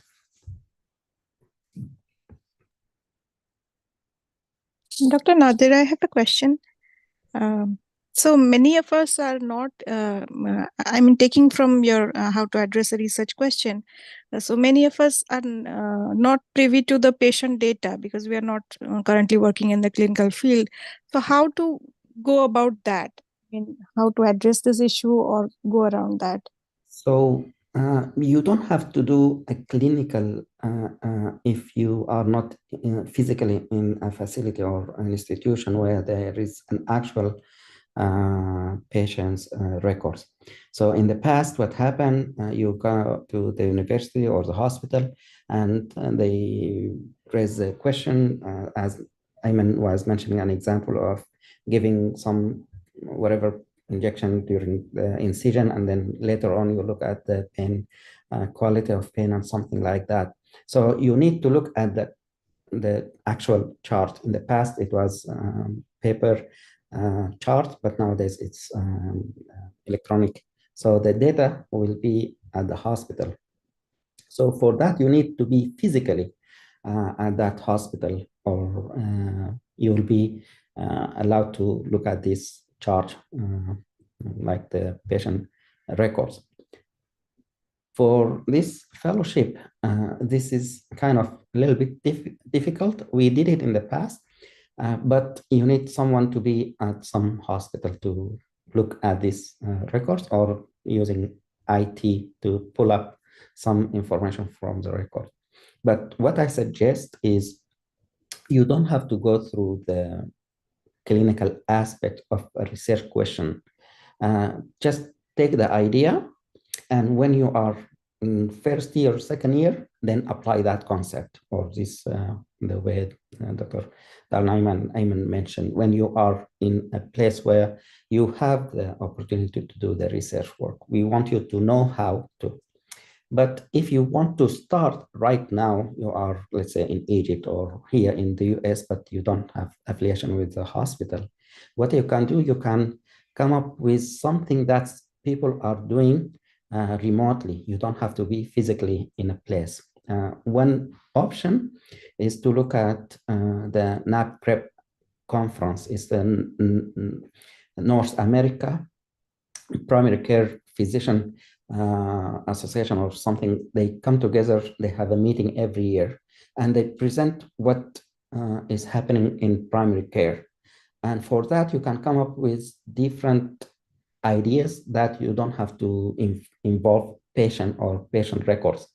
For example, you can talk about how we can improve the acceptance or the willingness of medical graduates in the US to go for primary care, how to entice them or how to motivate them to select that as a way or approach that with interest, because it's really a problem nowadays in both America and Canada that most of the medical graduates, they want to be specialized or going further than just stop at the primary care because of many factors. So you can look at what are the factors that prevent new medical graduates from approaching or selecting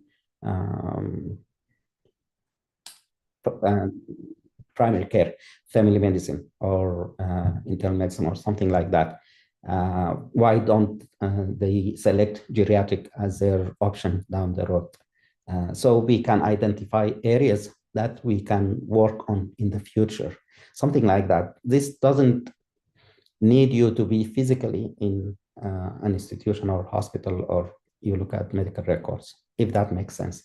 So to do that, you want to look at the last conference, NAPREC conference, and see what people were discussing. Some of the discussion will be completed projects. So they have already started a project and finished that project and presented that project. And some of them are in process. So they working on a project, but they did not complete. Although they did not complete, they were able to present some part of that in the conference. So the best way is to go to their website, go to the last year conference, look at their abstracts and identify what area you are interested in, and see how can you modify one of these titles into a research question that you can do remotely. The other option is to use a database based approach. So there are many different databases either here in the US, and we can, let's say, buy some of this database, or maybe they are available for free. We can collect the data from the database and then analyze and do that. There is a third way. What most of the fellows in this program did is doing a systematic review. So you don't have to go into a specific patient chart, but you can do a systematic review about a topic. So you can raise a question and see what is in the literature. And if there are some studies in this area, you look at all these studies and come up with a systematic review. So there are some different ways to approach the research question or do a research project without limiting yourself into a patient or clinical or EMR, if that makes sense. Yes, thank you so much.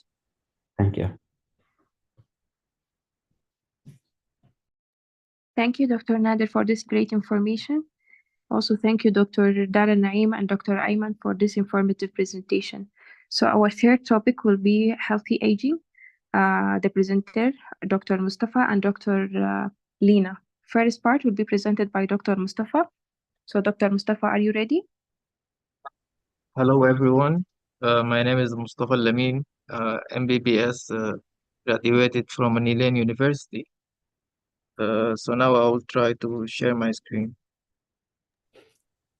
Sounds good. While you are trying to upload the screen, Dr. Daralnaem, maybe you have a question. I'm going to give you. Hello, Dr. Nadir. Yeah.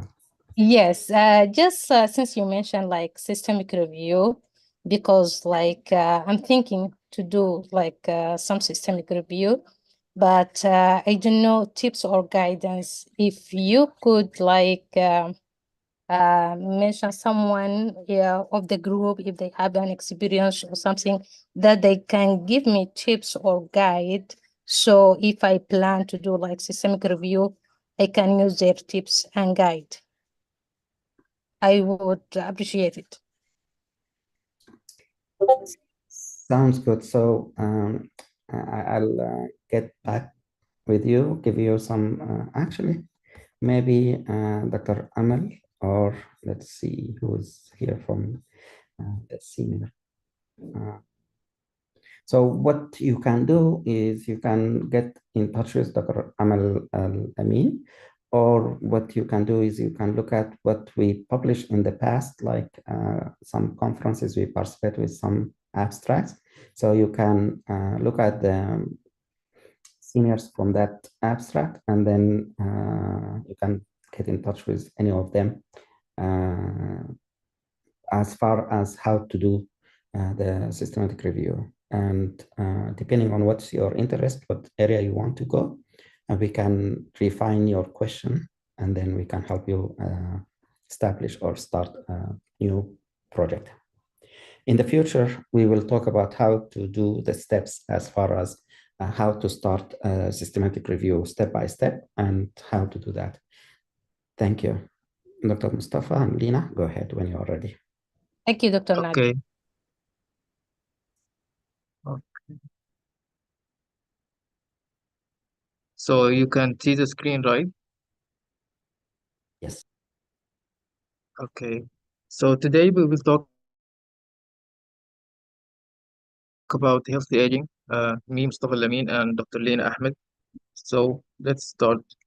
So our objectives for today is to, first of all, to define the concept of healthy aging, as there is many definition going around, and that's what we will try to solve in the first part of the presentation. And also, we want to explore the multidimensional nature of healthy aging, not just the physical aspect or cognitive aspect, but all together with the social well-being.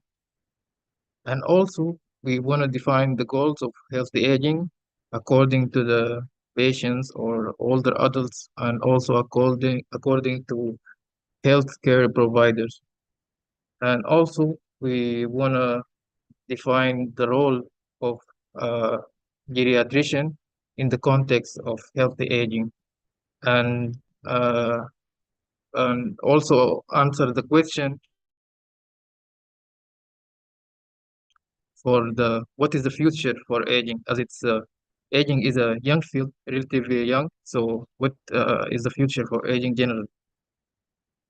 So before we start, I wanted to show you two graphs. First graphs, I wanted to introduce the term super ager.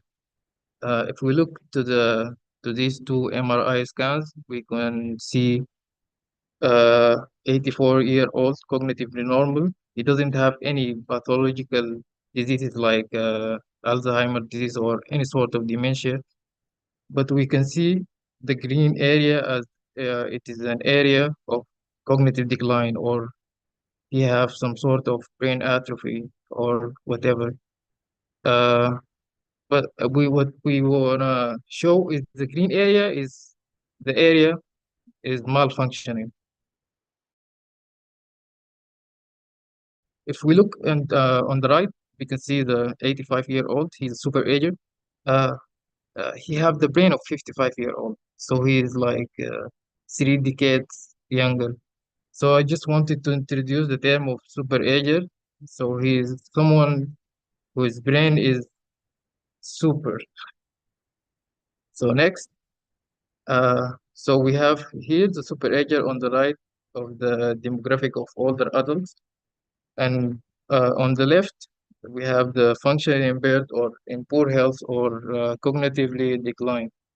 So that's people on the left are our main concern or our main focus as geriatrician. So what we want to do as a geriatrician, we try to shift them to the right, i.e. shift them to the right direction. So first, we need to define what is healthy aging. So that's what I'm gonna try to do in the next few slides. First of all, for defining the healthy aging, uh, the importance of definition generally is important here because we have you know, when you hear healthy aging, you maybe it's like living more than 80 for you. Maybe it's maintenance of physical activity, same physical activity. So it differs and varies from patient to patient, from physician to physician, from countries to countries. And some countries give it another name, like in Canada, I think it's called active aging. In the US, it's healthy aging. In Europe, it's successful aging. So we need to have a common knowledge and um, like a common definition. So establishing a clear conceptual framework fosters shared understanding, uh, which is essential for systematic inquiry into the variable associated with a given concept. For example, if I defined healthy aging as aging beyond 8 years old, or aging without having chronic diseases, or aging without having cognitive decline, if I study healthy aging as with each definition, we will have different variables. For example, if one of the examples I said, uh, healthy, for example, I defined healthy aging as aging without accumulation of chronic diseases. If I study that in the population,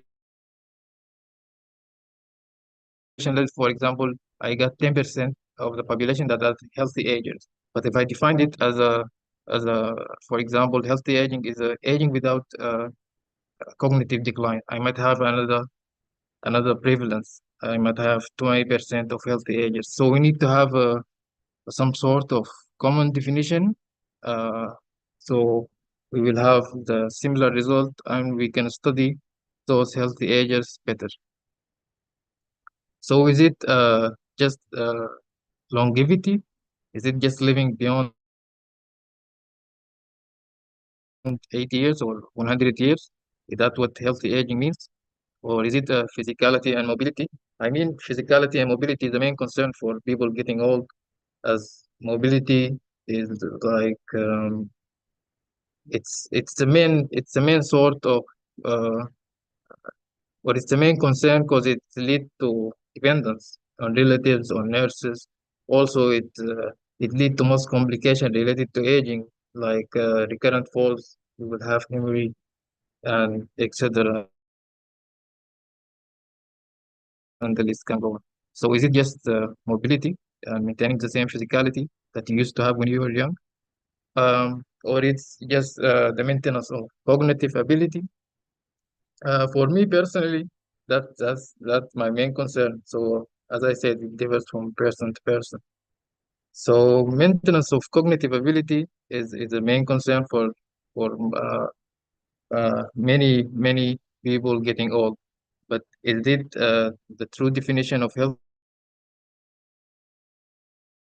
aging, or is it turning back the clock?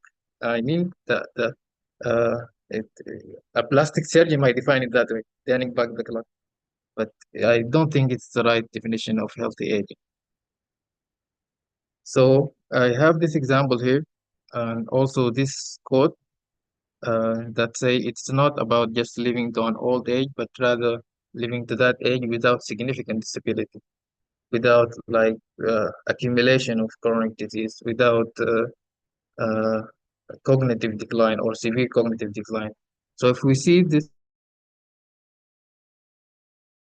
example here, um, uh, let's say that's the average person right here. You can see He lived a normal life until 55 year old, where he accumulated chronic diseases, and he started having present morbidity at 55 year old.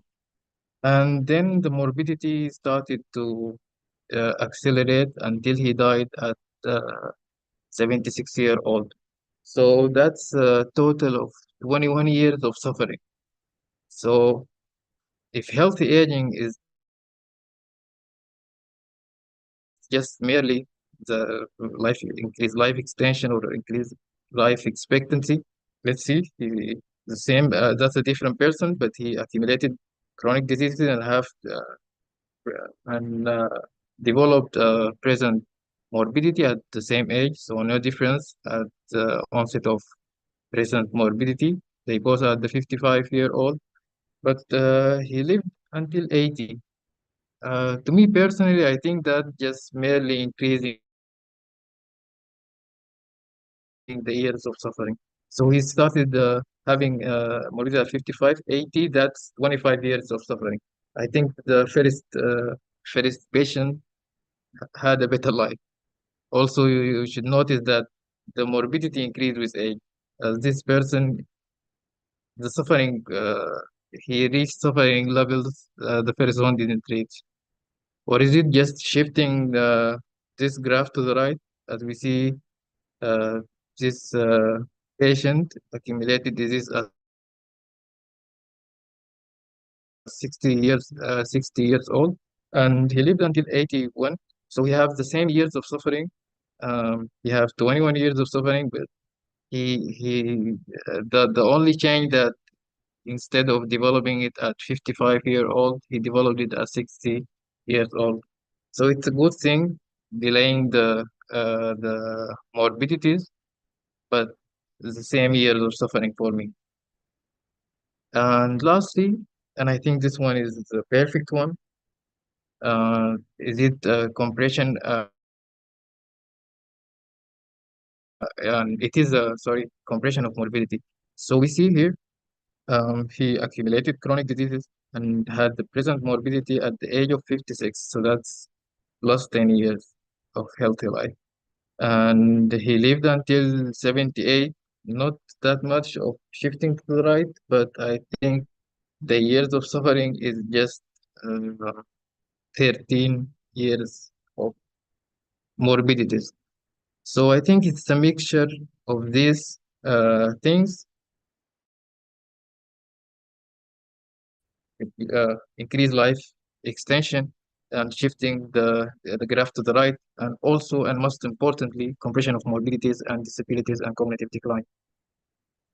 So now we came to the WHO definition, and quote unquote, it's a state of complete physical, mental, and social well-being, and not merely the absence of disease or infirmity. So now we have a definition that we can use without getting bias on our information or our studies or prevalence. Okay. So goals of healthy aging. Goals, as I said, it differs from person to person, or from patient to patient, from physician to physician. As I said in the first slides, for me personally, I think surviving the cognitive decline will be my main concern, but it differs from patient to patient.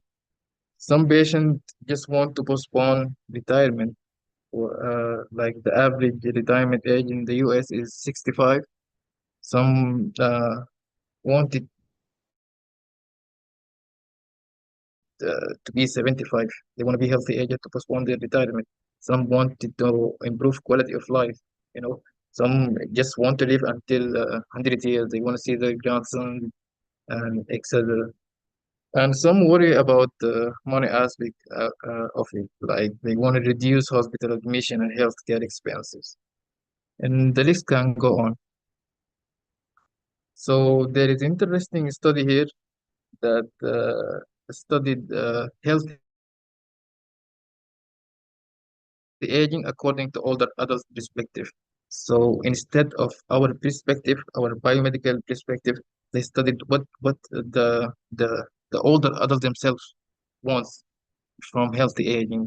What is their main concern? And the trend is found to be the psychosocial aspect of aging, like acceptance of getting old, adjustment to dynamic changes, you know, maintenance of the same activity that used to be.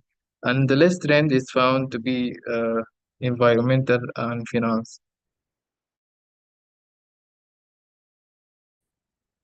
So summary, healthy aging is a complex concept that varies by individual and can change over time.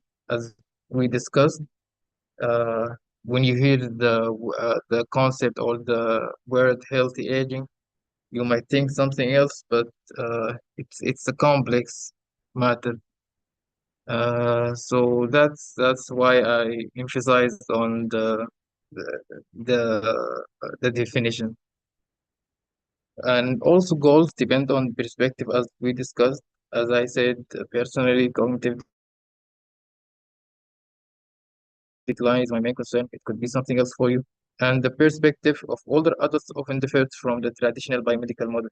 As for geriatrician or geriatric physician, it's just merely the less morbidity, or for oncologists it can be not developing malignancy, so it differs from physician to physician. It differs from the physician themselves and the patients. So thank you. Now I will leave you with my colleague Lina Ahmed. Thank you. I will keep sharing the screen. Lina, can you hear me? Hello, everybody. Is my voice clear? Yes. Okay, thank you, Dr. Mustafa. I will proceed talking about health promotion in the elderly population and our role in healthy aging as clinicians.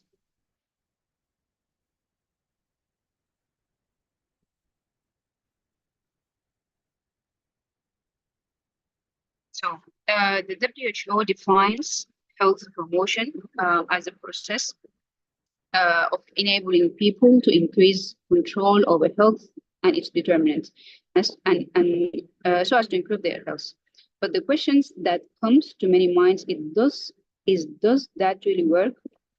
It was commonly assumed that all the generations were not a good target for health promotion.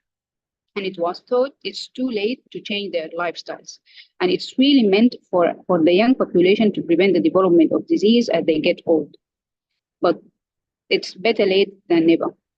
This is actually supported by a study conducted by an interventional study conducted by Fan Chia and his colleagues on 120 healthy males and females over 65 years old over 8 weeks, during which their steps, distance walked, and daily calorie consumptions were recorded. It was found that walking interventions positively affect the health behaviors of all the adults and encourage healthy promoting lifestyles.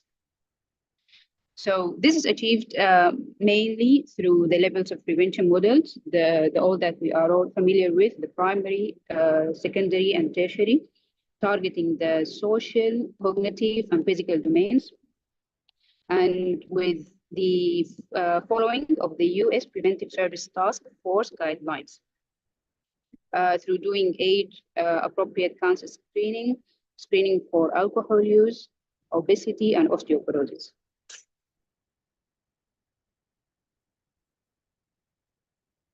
So what is our role? Healthy aging requires both healthcare and communities' response to work through advocacy, education, best clinical practice, and research. So we as clinicians and leaders should facilitate collaboration across sectors of society disciplines, and professions. The WHO has set 4 priorities to promote healthy aging. The first is to meet the need of elderly population. And this must be an individualized approach and might be challenging. bearing in mind the many comorbidities and chronic health issues they suffer, and more importantly, each individual perception of healthy aging. As Dr. Mustafa clarified earlier in the presentation, that some might view healthy aging as living longer, some might view it as living cognitively well or psychologically well. So the health promotion should be individualized to each person separately. The second, the previous slide.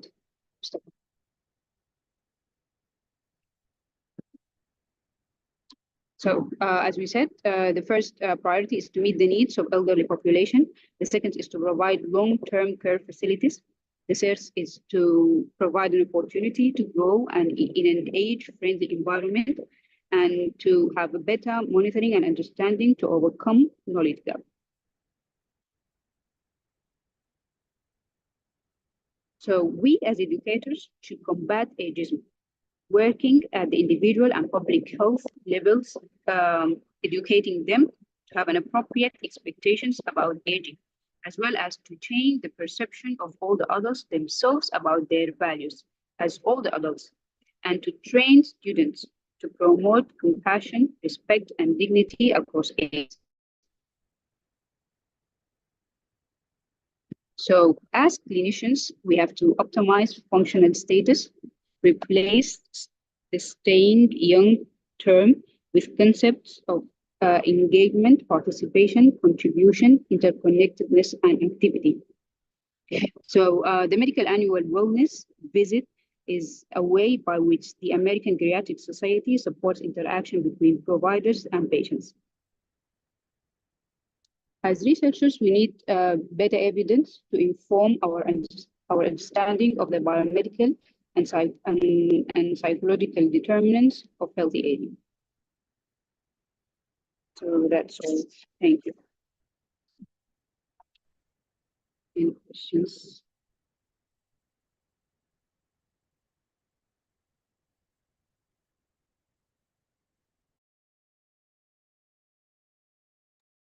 Thank you, Dr. Mustafa and Dr. Lina, for this great presentation. Our fourth topic will be update your profile in LinkedIn, will be presented by our senior Dr. Mulham Ombada. So Dr. Mulham Ombada, are you available here? Hello everyone. Can you hear me? Yes. Yeah, so I would like to say hello everyone. Hello, Dr. Nader, and I would like to thank my colleagues for this informative presentation. Speaking, this is Huyam Al-Haj Umar. I'm your senior. I joined the research fellowship, Michigan State University Research Fellowship last year.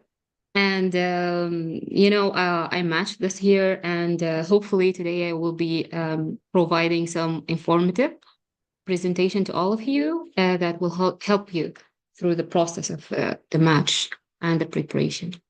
Always feel free to contact me. I will be writing my email in the comment section. So yeah, let's start the presentation. Just a second as I be able to share my screen.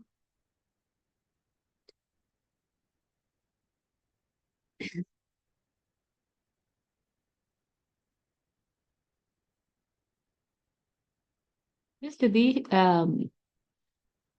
familiar, can I share my screen right now with you? Yes. Okay. Yeah, all right. So exactly.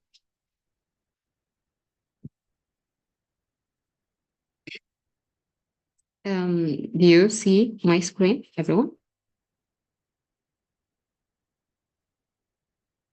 Yes. Yes, we Hello? can see. Yes, we can see your screen. Okay, so I will be speaking about networking and updating your LinkedIn profile. So let's start with networking. So we'll be speaking about networking in this presentation, as well as LinkedIn as an application, and the features and benefits of LinkedIn, steps in the profile development of your LinkedIn profile, tips and LinkedIn usages. So let's start off by defining what is networking. So often you will hear like the residents or people who match saying that it's really important that you have a good and a strong network with people within the US. It's actually one of the like powerful elements that will help you through the process of application, and it will help you as well as the match process itself. So networking is, we can say that it's a talking with people who will learn about you and your interests, and then help you again or help you gain insight into your career options and goals. It is a two-way process that involves developing and maintaining conceptions with individuals and mutually benefiting from the relationship. So it is an ongoing process that takes time and attention. It is not something you do only when you are looking for a job. So an advice for everyone who is applying the next season, the next cycle, I would say that you should start networking right now. Start building your connections and reaching out to people more often. So successful networking requires preparation and practice. Networking can be done in person and online. Valuable tool for online networking is LinkedIn, for example. So that's why we'll be speaking about them, together today. Remember, when you network, you are asking for information and advice, not a job. It is not just what you know, it's also whom you know or can connect to. So always be aware of that. It will be the single most effective method of advancing your career. While networking may not get you a job, it does play a role in the majority of hiring decisions.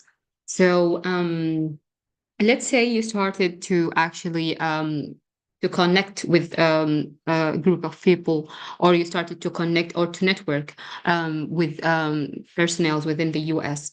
So what you want to start doing is not that you should not be doing it for the getting a job objective. Let's say that you just start to build a relationship, or you start to build a connection with this person. You start to, if you have a common interests, for example, that could be it could be a great introduction for the networking or the connection with those personnel.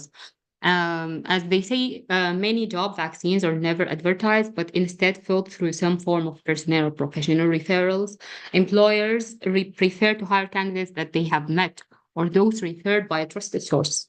So it's always better when hiring someone to actually hire someone that you already have a preview of, rather than just going for an anonymous applicant or something like that. So build your network. Networking opportunities occur on a daily basis and can include a brief conversation with someone on an elevator to an arranged meeting with a professional.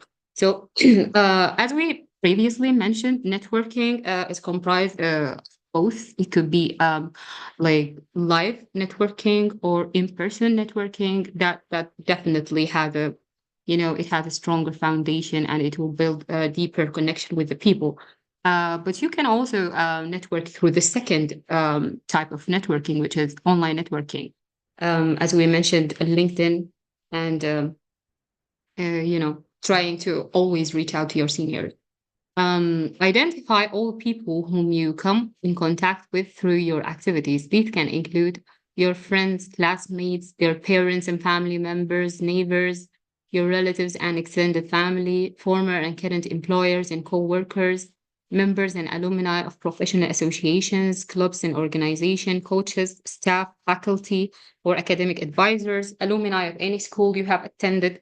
So, for example, if you went to a certain school, let's say school X, and you have people that matched, for example, in the previous cycles, you better start reaching out to those seniors, start to connect with them, start to ask for guidance and ask for advice. That is always useful. Also start to connect. For example, if you were going for a US clinical experience, or you were going for an observership, you should start reaching out to people within the facility you are doing that with. Also expand your network. Attend campus career events and fairs. If you are within the US, that would definitely boost your chances of creating a strong network. Alumni presentations and workshops. Introduce yourself to any guest speakers you encounter on campus. Obtain an internship and maintain contact with colleagues and supervisors. Take advantages of job shadowing programs, which is a form of a USCE. Identify contacts by researching Nexus, industry trade publication, employer websites, alumni magazines, and library resources. Create a LinkedIn profile and connect to your contact and join group as appropriate. So this brings us to the second part of our presentation, which is when we spoke about the online networking, we mentioned LinkedIn. So what is LinkedIn? LinkedIn, it's the world's largest online profile networking platform, hosts the profile of more than 500 million people in over 200 countries, serves as a recruiting tool for employers, and serves as a job search tool for users. So the features and benefits of LinkedIn is that you can establish your professional profile and control one of the top search results for your name, build and maintain your professional network, find and reconnect with colleagues and classmates, learn about other companies and gain industry insights, find other professionals in the same industry using groups, share your thoughts and insights through LinkedIn's long-form publishing platform, tap into the knowledge of your network, and discover new career opportunities by searching for jobs. So with regards to the match process and the application process, let's say that you created a LinkedIn profile. In our case, it can help you to actually establish for if you were looking for an online or on-site research fellowship, it can help you to get involved with one of these. Also research projects. In addition to that, observerships. All of these can be advertised through LinkedIn platform. The steps in profile development. So in order to connect with people, you need to have a profile. And the profile need to be decent profile. So you need to first of all sign up, of course. You will enter your name, email address, and password. Add a location information, add a profile photo. Background image is optional. Create a headline, write a summary statement, and other key sections to complete is to showcase your unique professional story through your experiences, skills, and education. And we'll be speaking about each one of these. So let's get started with the LinkedIn process. So if you wanted to sign up, you would go to sign up page at the LinkedIn website. You can sign up via your Facebook or email account as well. You will enter, as you can see in the screen, you will enter your first and last name, your email, and your password, or you can also log in with Facebook. And then you need to enter your location information. So the recruiters look for job seekers by location. Adding your location makes you 23 times more likely to be found in LinkedIn searches. Use a zip code that is close to the area where you want to work. So, for example, if you are looking for opportunities within the US, you might as well enter the US as your location information, to be able to actually get in touch with your surrounding environment. Regarding the profile photo, you having a no LinkedIn profile photo means your profile is not 100% complete. So according to LinkedIn profiles with photos, according to LinkedIn, profile with photos received 21 times more views and 9 more connection requests. So in order for a connection to start, the other part need to be familiar with whom they are contacting. So adding your photo or your profile photo can actually be really helpful. So here are some tips and tricks with regards to your profile photo samples. Professional headshot is recommended. It's not a must, but it is recommended. As you know, LinkedIn is a professional platform, so it's always better to be more professional. plain background, no distractions in the view. If taken outside, natural light works well. Make sure you portray yourself as you want to be seen by your intended audience. So here are some examples for LinkedIn profile pictures. The background image, the LinkedIn has a standard option available to use or as a premium, to use as a premium user, you have access to LinkedIn stock images. Another option is to create a custom background image using one of these following online tools: Canva, Photo, PicMonkey. Background image, there is a link here for the background image help if you want to add that to your profile. Here are some ideas for the background images. LinkedIn stock image. You can find that within LinkedIn. Your product or service in the making, for example, your product or service in action, the skyline of your current city, design your own or a personal image. It could be also a personal image. So the profile content. So this is a really important part of creating your LinkedIn profile, the content itself. So the first hurdle is to get found, to make sure you come up in the right kind of searches by recruiters. So these words have been said by Catherine Byers, who is a longtime recruiter and adopter of LinkedIn. So one of the key elements is to actually, in order to get your content, you have to be found first. So you have to use industry relevant job titles and keywords. Once you identify your top keyword, add as many of them to the following sections: to the headline, which is most important, to the current job title, to your summary, to your interests. So with these keywords, the recruiters can be able to find you easier. Okay, so the LinkedIn search tool searches entire profiles, so insert your keywords throughout. So as I previously mentioned, for recruiters to actually find you, when they, for example, they type in a certain keyword, and then your profile gets to, they get to see it in the search bar, then this is definitely a good way to connect. The headline depends on your LinkedIn profile goals. It can be general and straightforward. For example, you have this photo of this lady in the top side of the screen. It can also tell viewers what makes you unique and include as many keywords as possible. For example, in this headline, the lady on top, she wrote that she's an MBA candidate and a marketer.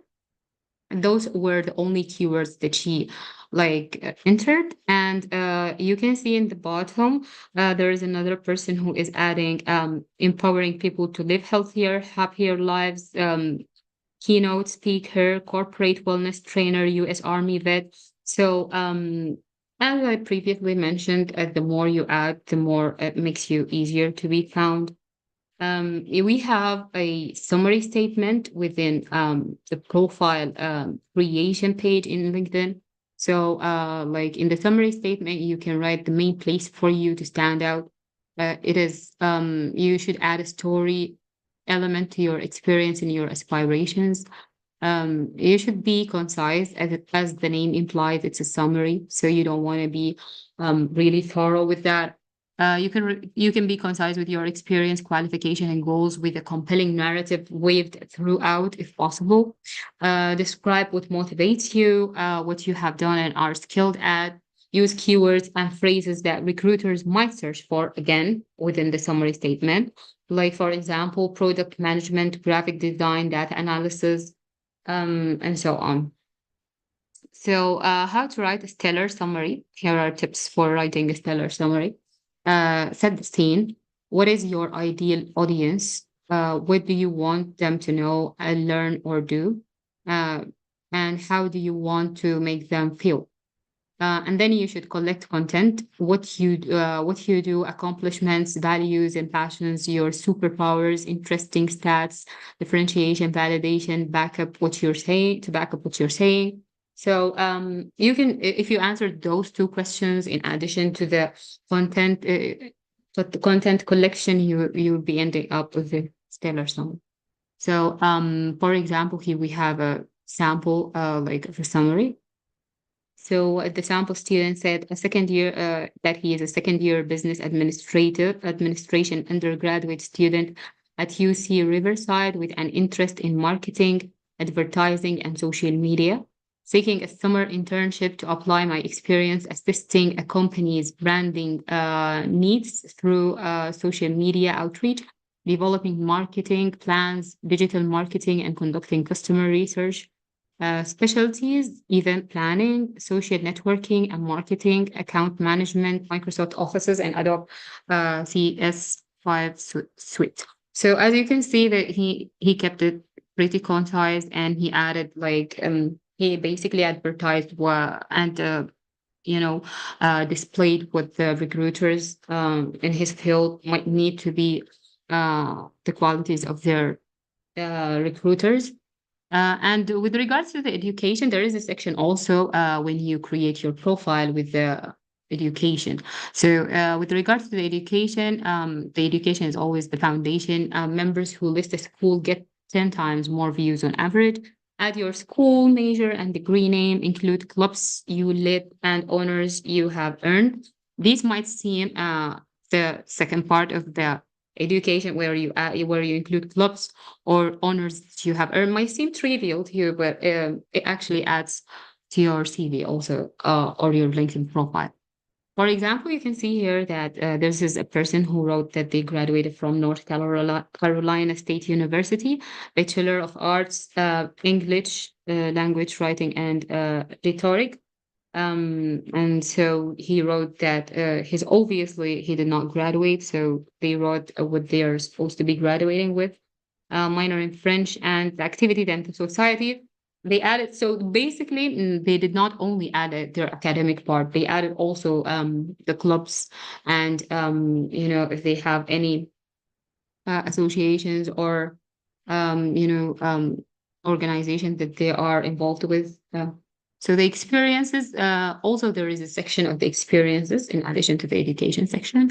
When listing your experience, you want to avoid listing only duties and responsibilities. Use action words and accomplishments. For example, you can say analyzed materials, conducted individual, and so on. So you want to use always action words. List projects, organization classes, similar to resume, most related at the top. 41% of hiring managers consider volunteer experience equally as valuable as paid work experience. This is really important also when it comes to the matching process and the application, the ERAT application.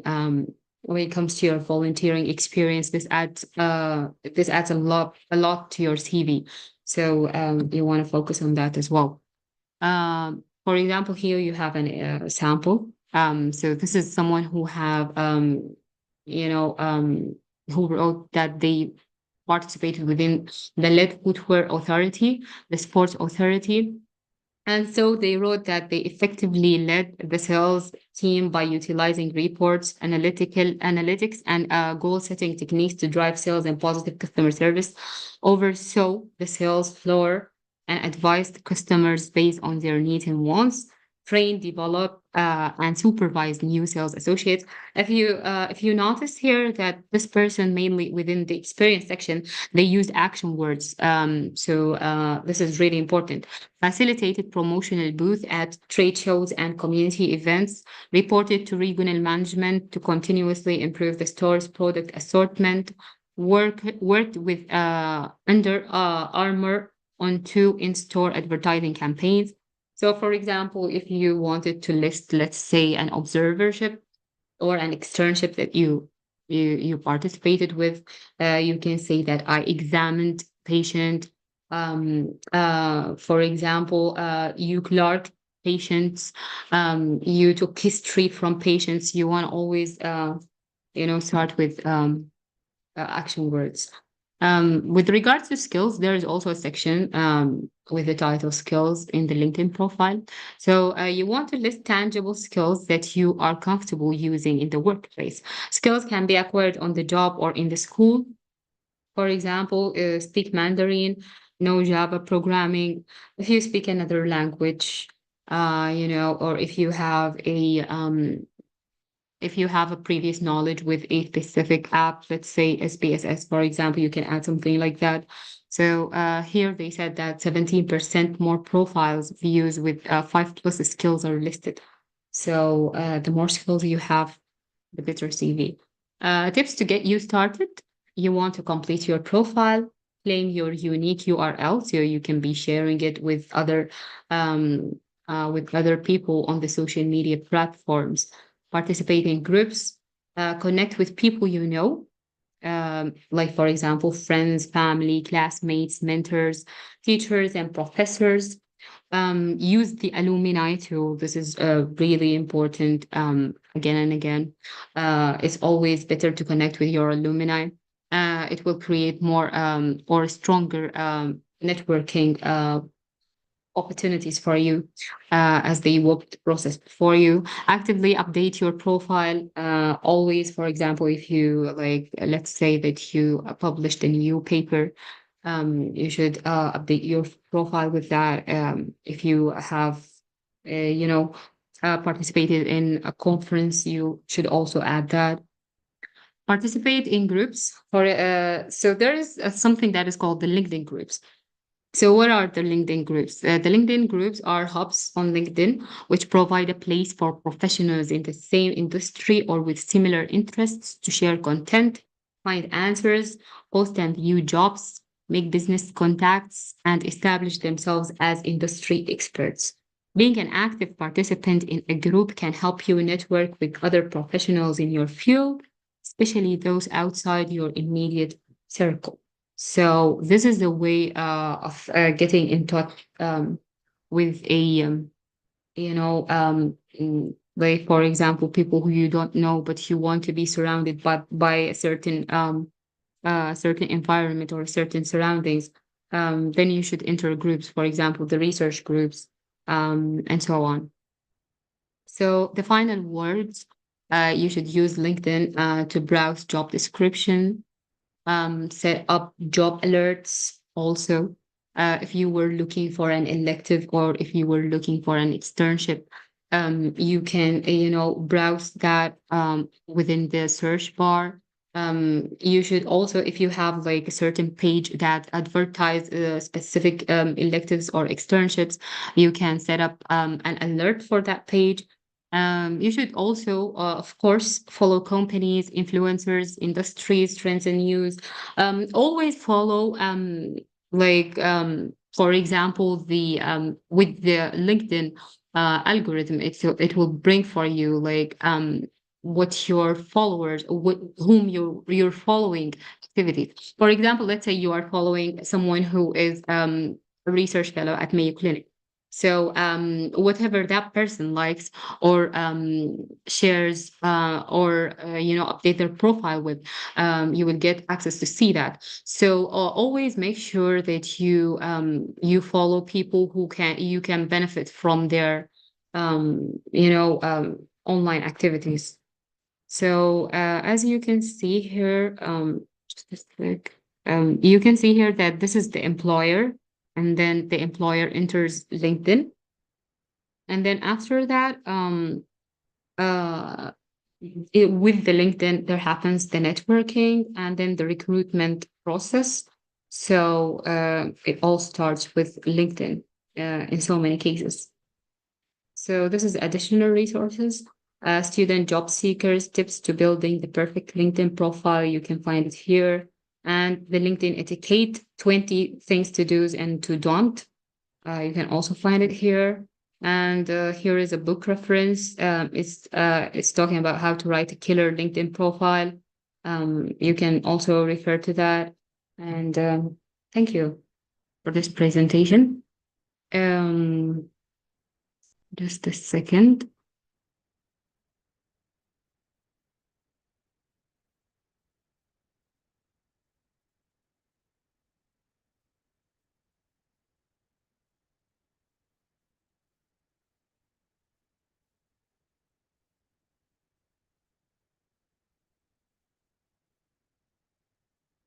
Can you see my screen? Hello? Yes. Yes, we can see your screen. Yes. Okay, so this is another presentation. I will walk you through it briefly with regards to the LinkedIn, creating a compelling and effective LinkedIn profile.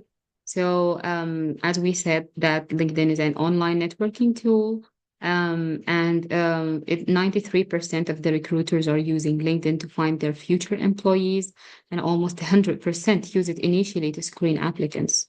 So why should a colleague, a student be on LinkedIn? So the first and foremost, to get a job, of course. And it's your job is to make it easy for your reader to hire you. And to do that, you need to tell them how you can do the work they need you to do, and that you have the characteristics of their ideal employees. And this happens with your LinkedIn profile, of course. The second thing is that you also grow your professional network and maintain a positive online presence that may help you in the future work or job search. Your profile is your online first impression. The priorities is the top fold, the summary, and experience. So, so you can turn off your notification or for your edits until you are ready to launch, or your connections will be notified about every little change you make, and that get annoying. So the box is located on the right side of the page next to your summary. This is just to not to be like multiple be shown on their profiles for multiple times. This will be really boring, and it will not help you with delivering the important news that you want to deliver. Photos are a must for a LinkedIn profile. Research shows that profiles with pictures are 7 more times likely to be viewed, as we mentioned before. The image you present in your photo can communicate the credibility of the rest of your profile. So you always want to use a professional headshot if possible. So, for example, you can see here on the left side, you have a group of people who are having a professional photos in comparison with the right side group who are completely not professional. So, you want to be up close, smiling, and have a light background. These are key elements for your LinkedIn. I think your screen it's not like as Okay. what you were saying. Yeah. Okay. Thank you for telling me that. All right. So let me. Yeah. Okay. So this one.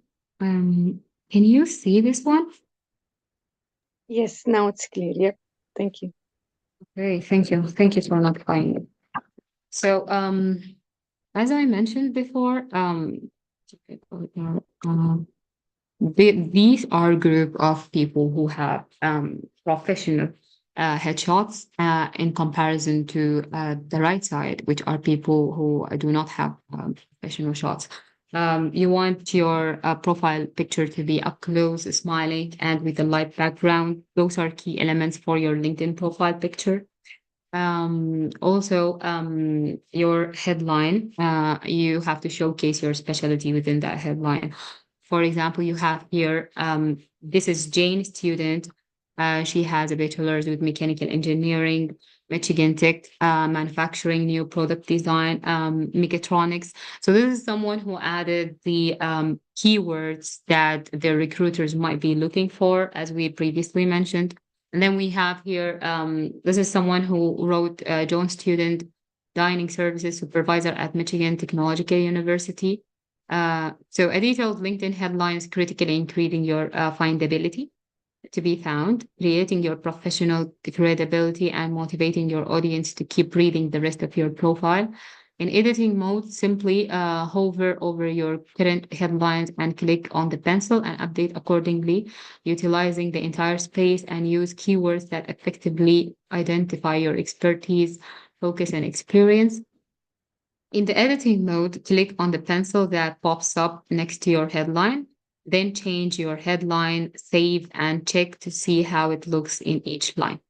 So you can do that with the editing mode. So make your profile look more professional and easier to share and be found by claiming your vanity URL. So on your profile page, click on the blue flower to update your profile settings.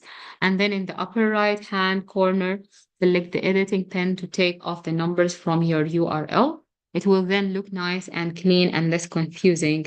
And you can get to have your public URL, enhancing your personal brand by creating a custom URL for your LinkedIn public profile and sharing that with others. So the summary is really your virtual handshake, as we previously mentioned, and personal introduction that you might have in face-to-face with a networking opportunity. You want to use the same genuine conversational voice that you would use if you were meeting someone over coffee. Personal and descriptive, just tell your reader what you do and maybe a little bit of why. No selling, just telling. So yeah, you want to walk them through the same conversation that you would have if you were sitting with them in person. With regards to the first paragraph, you should write a short summary, including that you are looking for a job and how to contact you.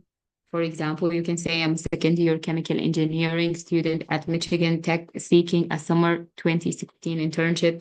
Please contact me, which is their contact in addition to the phone number. So this person listed how to be found and what they want. In the second paragraph, you can provide more details about yourself. You might want to start with the background of why you do what you do, why you are passionate about what you are studying without saying I'm passionate. A story about your aha moment will immediately grab attention. So you want to talk basically about why you are doing what you want to do and to show enthusiasm through this paragraph. Within the third paragraph, follows up, you want to follow up with what you are doing to follow your passion. So, in other words, your experience. Describe and highlight the hands-on experiences that relate to your industry, whether that be internship, cooperation, enterprise, or coursework projects. Ensure you talk about what you worked on, the problem you were trying to solve, or the goal you were trying to achieve. Include the scope, challenges, and results. And within the fourth paragraph, I think you want to do the icing. So you want to tell about your co-curricular involvement on campus or within the community, more of volunteering, and highlight any teamwork you have been involved with or leadership positions you have held. And these experiences have how these experiences have helped you to develop strong interpersonal communication, organizational, and collaborative skills. So what you want to add on about your volunteering experience, in addition to your leadership experience and so on. There is an optional paragraph, which is the fifth paragraph. If there is a room at the bottom, you can create a list of keywords relevant to your field of study. Again, it makes it easier to be found.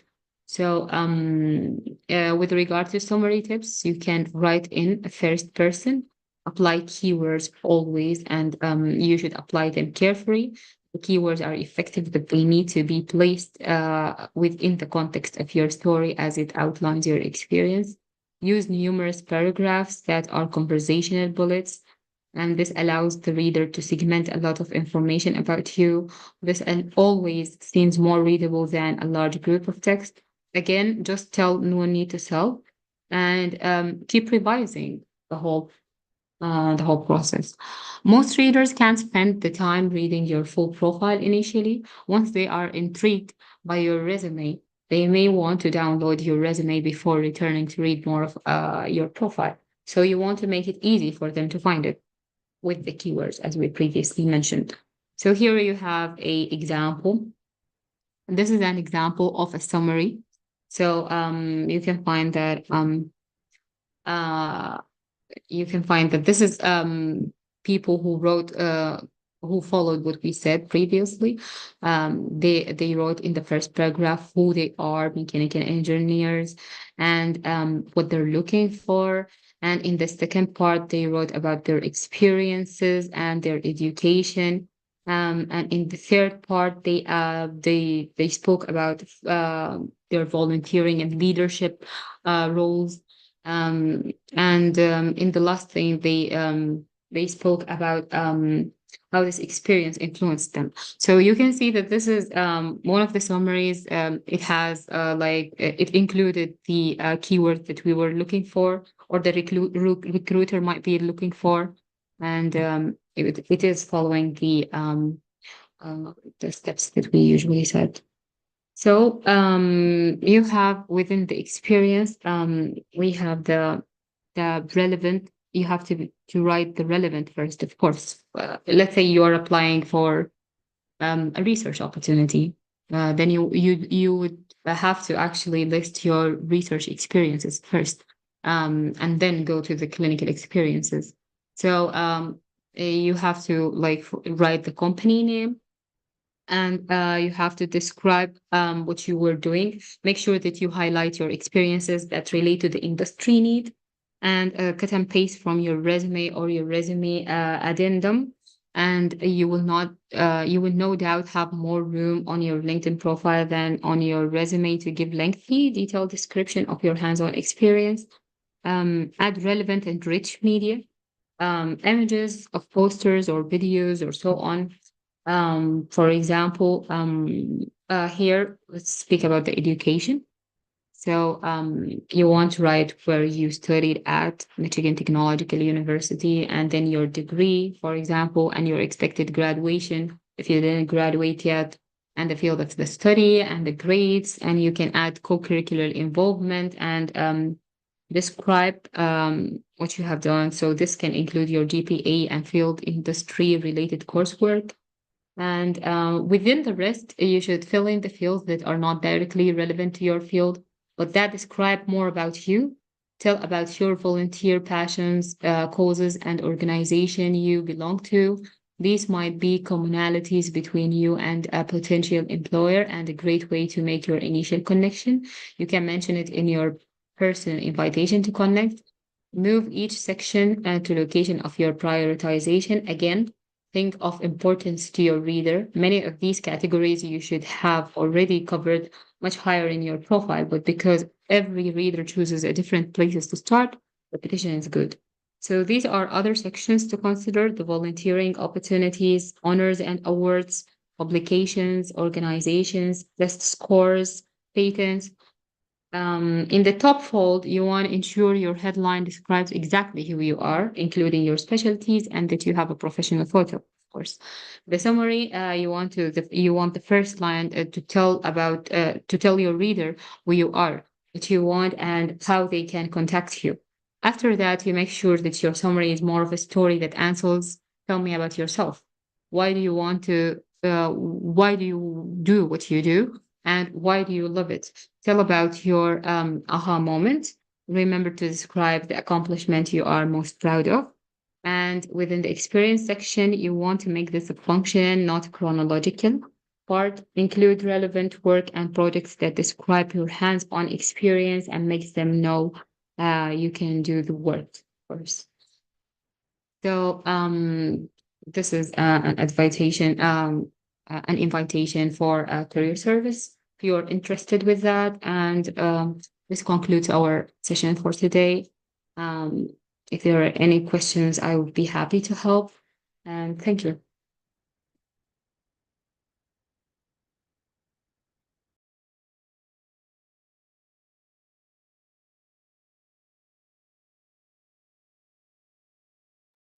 Thank you, Dr. Hiam, for this informative session.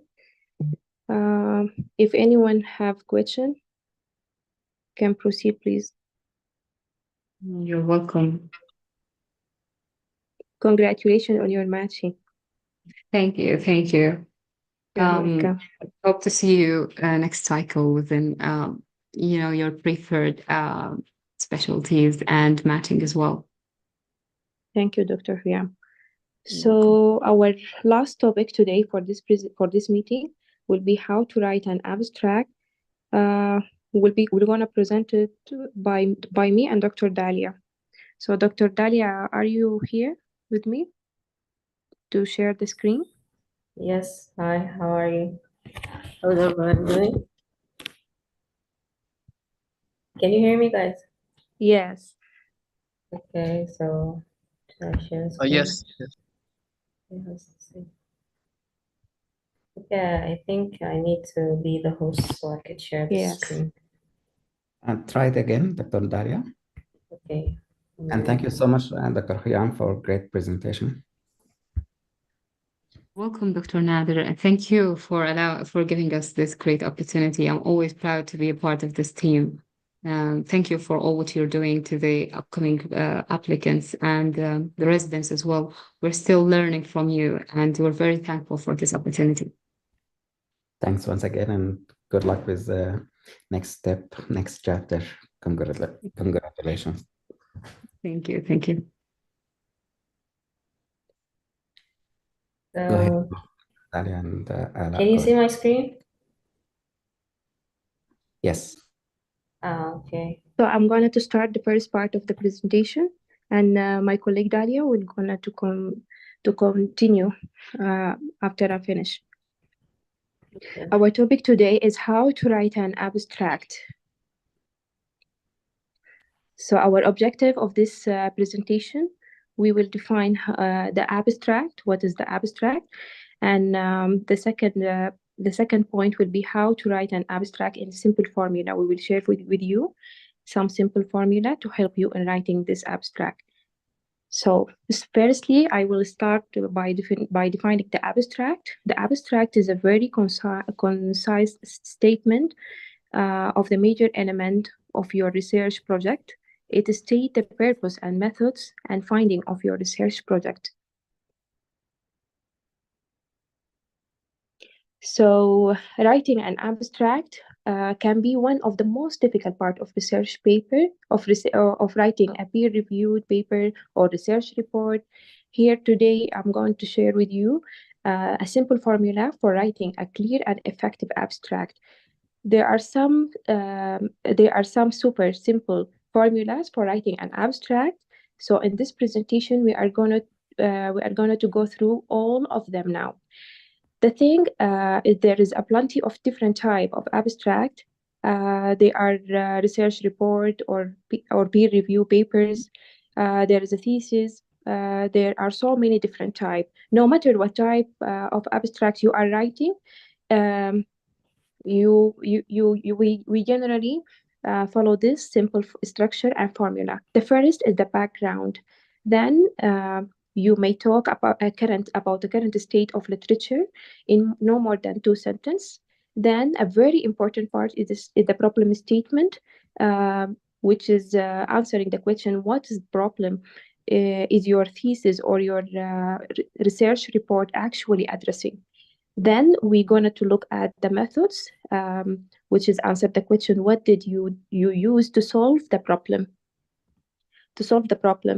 Then you're going to get the number of result, just hardcore result that you are found in your research. And then we are going to talk about the implication of the research and those findings. So I'm going to start with a little detail of each of this formula parts.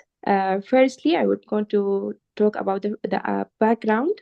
So the first sentence or couple of sentences of your abstract is also so important. They set the background. They set the sense like a movie. It's like establishing the shot of beginning at the beginning of the movie. So it has been a one sentence. You should say the broad sweeping statement. For example, here we talk about if we talk about the accurate thickness of measurement of graphene, we can say graphene has emerged as a material with a vast variety of application. So so in this example, this is an example for background. The second part would be the literature. Is about the current state of field. You give a the current state of field. So just a little bit of feeling into what area you are going to. For example, in the graphene thickness measurement paper, in this example, we can say the number of technique exist to determine the thickness of a graphing film, including the following. So we give a little bit of what people are currently doing now at this level, as this will take will bring us an opportunity to talk about the problem statement. Our colleague Dalia will complete the following presentation. Okay, hi everyone. How are you, Dr. Nadia? So I'm Dr. Dalia. I'm part of the Aqua team. I'm going to present the rest of the topic.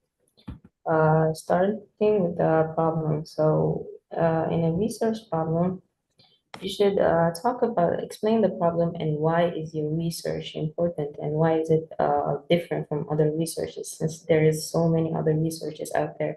What makes your research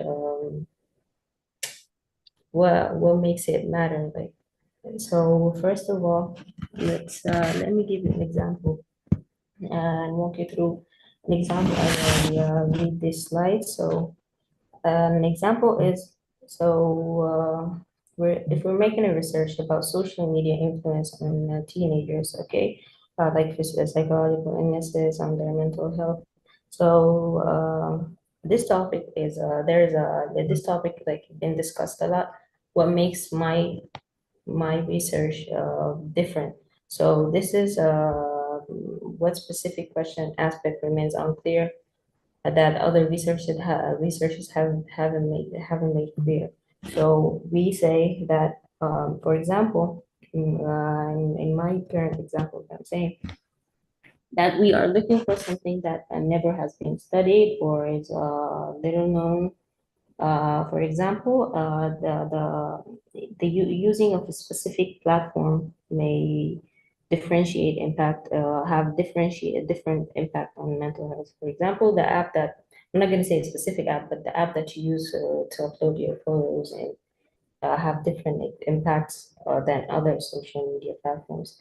So this is the aspect that remains unclear, that the app that I'm doing a research on is different, that has different impact on teenagers than other apps.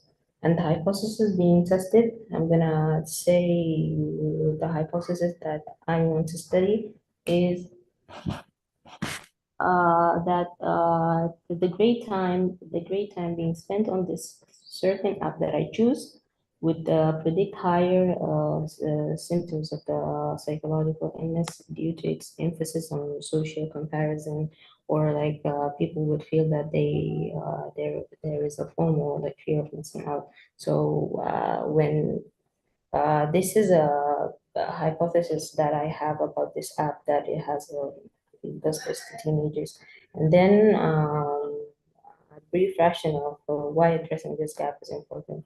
So for the same example that I'm talking about, I say that addressing the gap is important because if we clarify that the relationship between the app that we're talking about, and if we establish the relationship between the app and psychological illnesses or increasing loneliness in teenagers, we could use these results that we found to warrant the closer attention from parents or clinicians. So by clearly outlining the problems, it orients the reader on the purpose and importance of the study before diving into the methodology. So just give a brief explanation about why your research matter, what's the problem, and what's the researchers out there didn't study or didn't go through.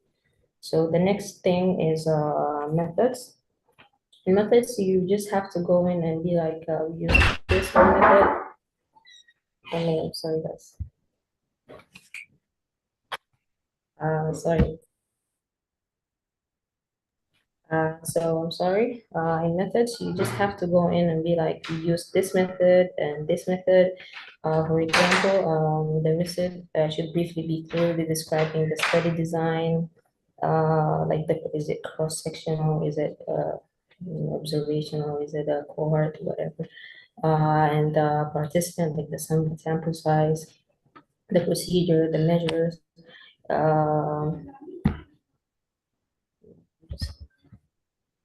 allows the reader to quickly grasp how the research was conducted in a clear yet concise manner.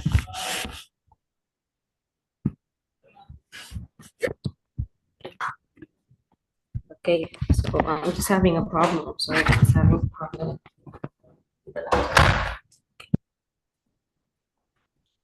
Sorry again.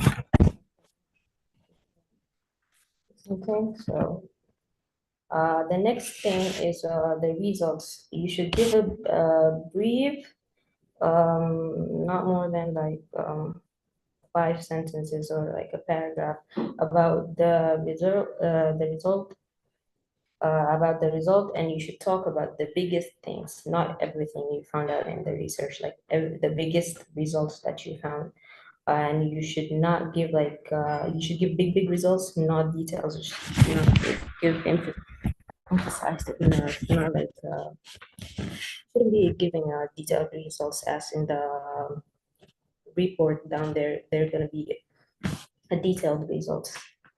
So the next thing and the last thing is the conclusion section. The research abstract summarize the main points and significance of the study. So you're gonna say the purpose of the study.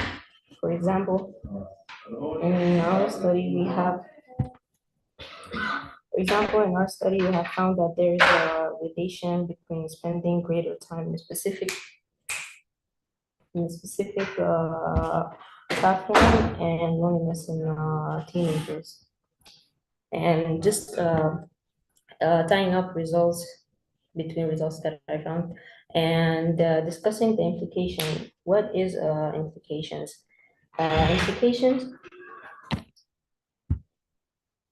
Implications are either theoretical implications, or practical implication. What is theoretical implications? It's saying in our study that our study provided new evidence that the platform, for the example that I said earlier, like our study provided that evidence that specific platform may uniquely impact well-being rather than all social media.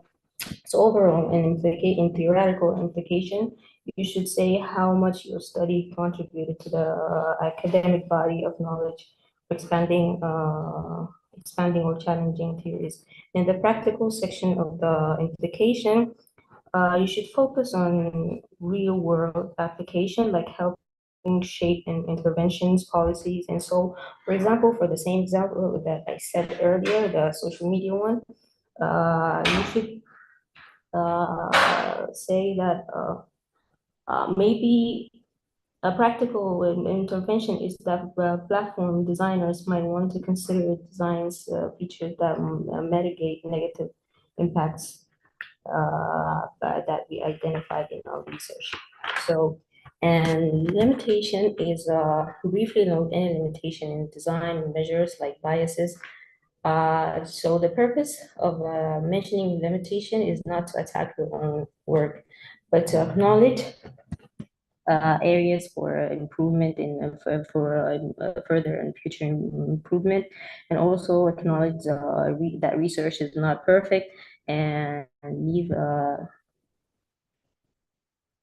okay, and you just like acknowledge that the research is not perfect and further investigation could be done. After all, readers will understand not a single research or study can answer all questions and everything. Well-stated limitation, maintain integrity by recognizing flaws and transparently. So when you talk, when you say like, I did this wrong and I did this wrong, people will feel like you're transparent and you're real and your research is real and the results are real. So in future directions, you should suggest area for further research based on the limitation and propose new questions that arise from the findings. In summary, the conclusion reinforce study outcomes, discuss their relevance, and limitation and purpose, and propose future avenues presenting a coherent message and takeaway point for the reader. So that's it. That's it, guys. So thank you for listening. And that will be, I think that's the last topic. And thank you for listening. And I hope you enjoyed and learned from the topic. Thank you both, and this great presentation as well. Thank you. I really appreciate it. Okay. Any other questions?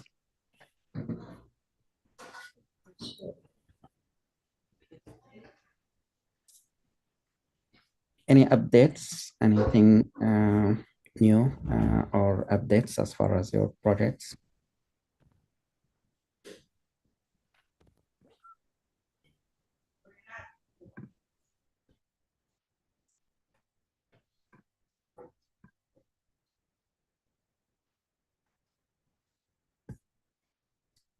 I know we went over the time, but usually we try to limit ourselves to 2 hours. I know people are busy, but I'd like to thank you, everyone. Okay, Dr. Samira, go ahead. Assalamu alaikum. Hello, everyone. Thank you for the informative session. Thank you for everyone who participated today. My name is Dr. Samira Muhammad. I'm 2018 University of Bahri graduate. This is my first time attending the sessions live. I just want to know our role as a fellowship researchers, what we can do, and just a little tip about the program in general. Sorry for being late. No worries. Welcome to our program. So we have a new video for all new fellows, and like to welcome all the new fellows. So we will send you the, if you have access or you have the opportunity to use the app, if you scroll down, you will find previous Zoom meetings. You can look at that and you can watch the videos. Also, it's recorded and available on YouTube. But we will teach you how to use the app itself. So I'm gonna be in touch with you. Usually we divide you into teams. So a team leader will be in touch with you and answer all your questions. And then we will take it one step at a time. Thank you for the question. Okay, thank you. You're welcome.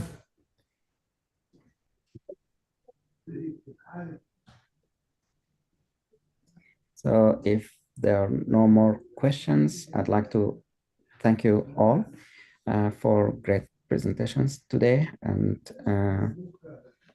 the team, all presenters and all the attendees, thank you. And I'd like to thank those who will come later to watch the video. If you have any questions, please let me know. You can reach me by email or call me or contact me, text me. I'll be happy to answer. Most of the time you will be in touch with your seniors. They will be also happy to answer your questions. We're looking forward to see you next, inshallah, this coming Saturday. So, assalamu alaikum. Good night. Have a good day. Fi amatillah. Assalamu alaikum. Thank you, Dr. Nader. You're welcome. Thank you, Dr. Alaa, for moderating this Zoom meeting. Thank you so much for you and your team.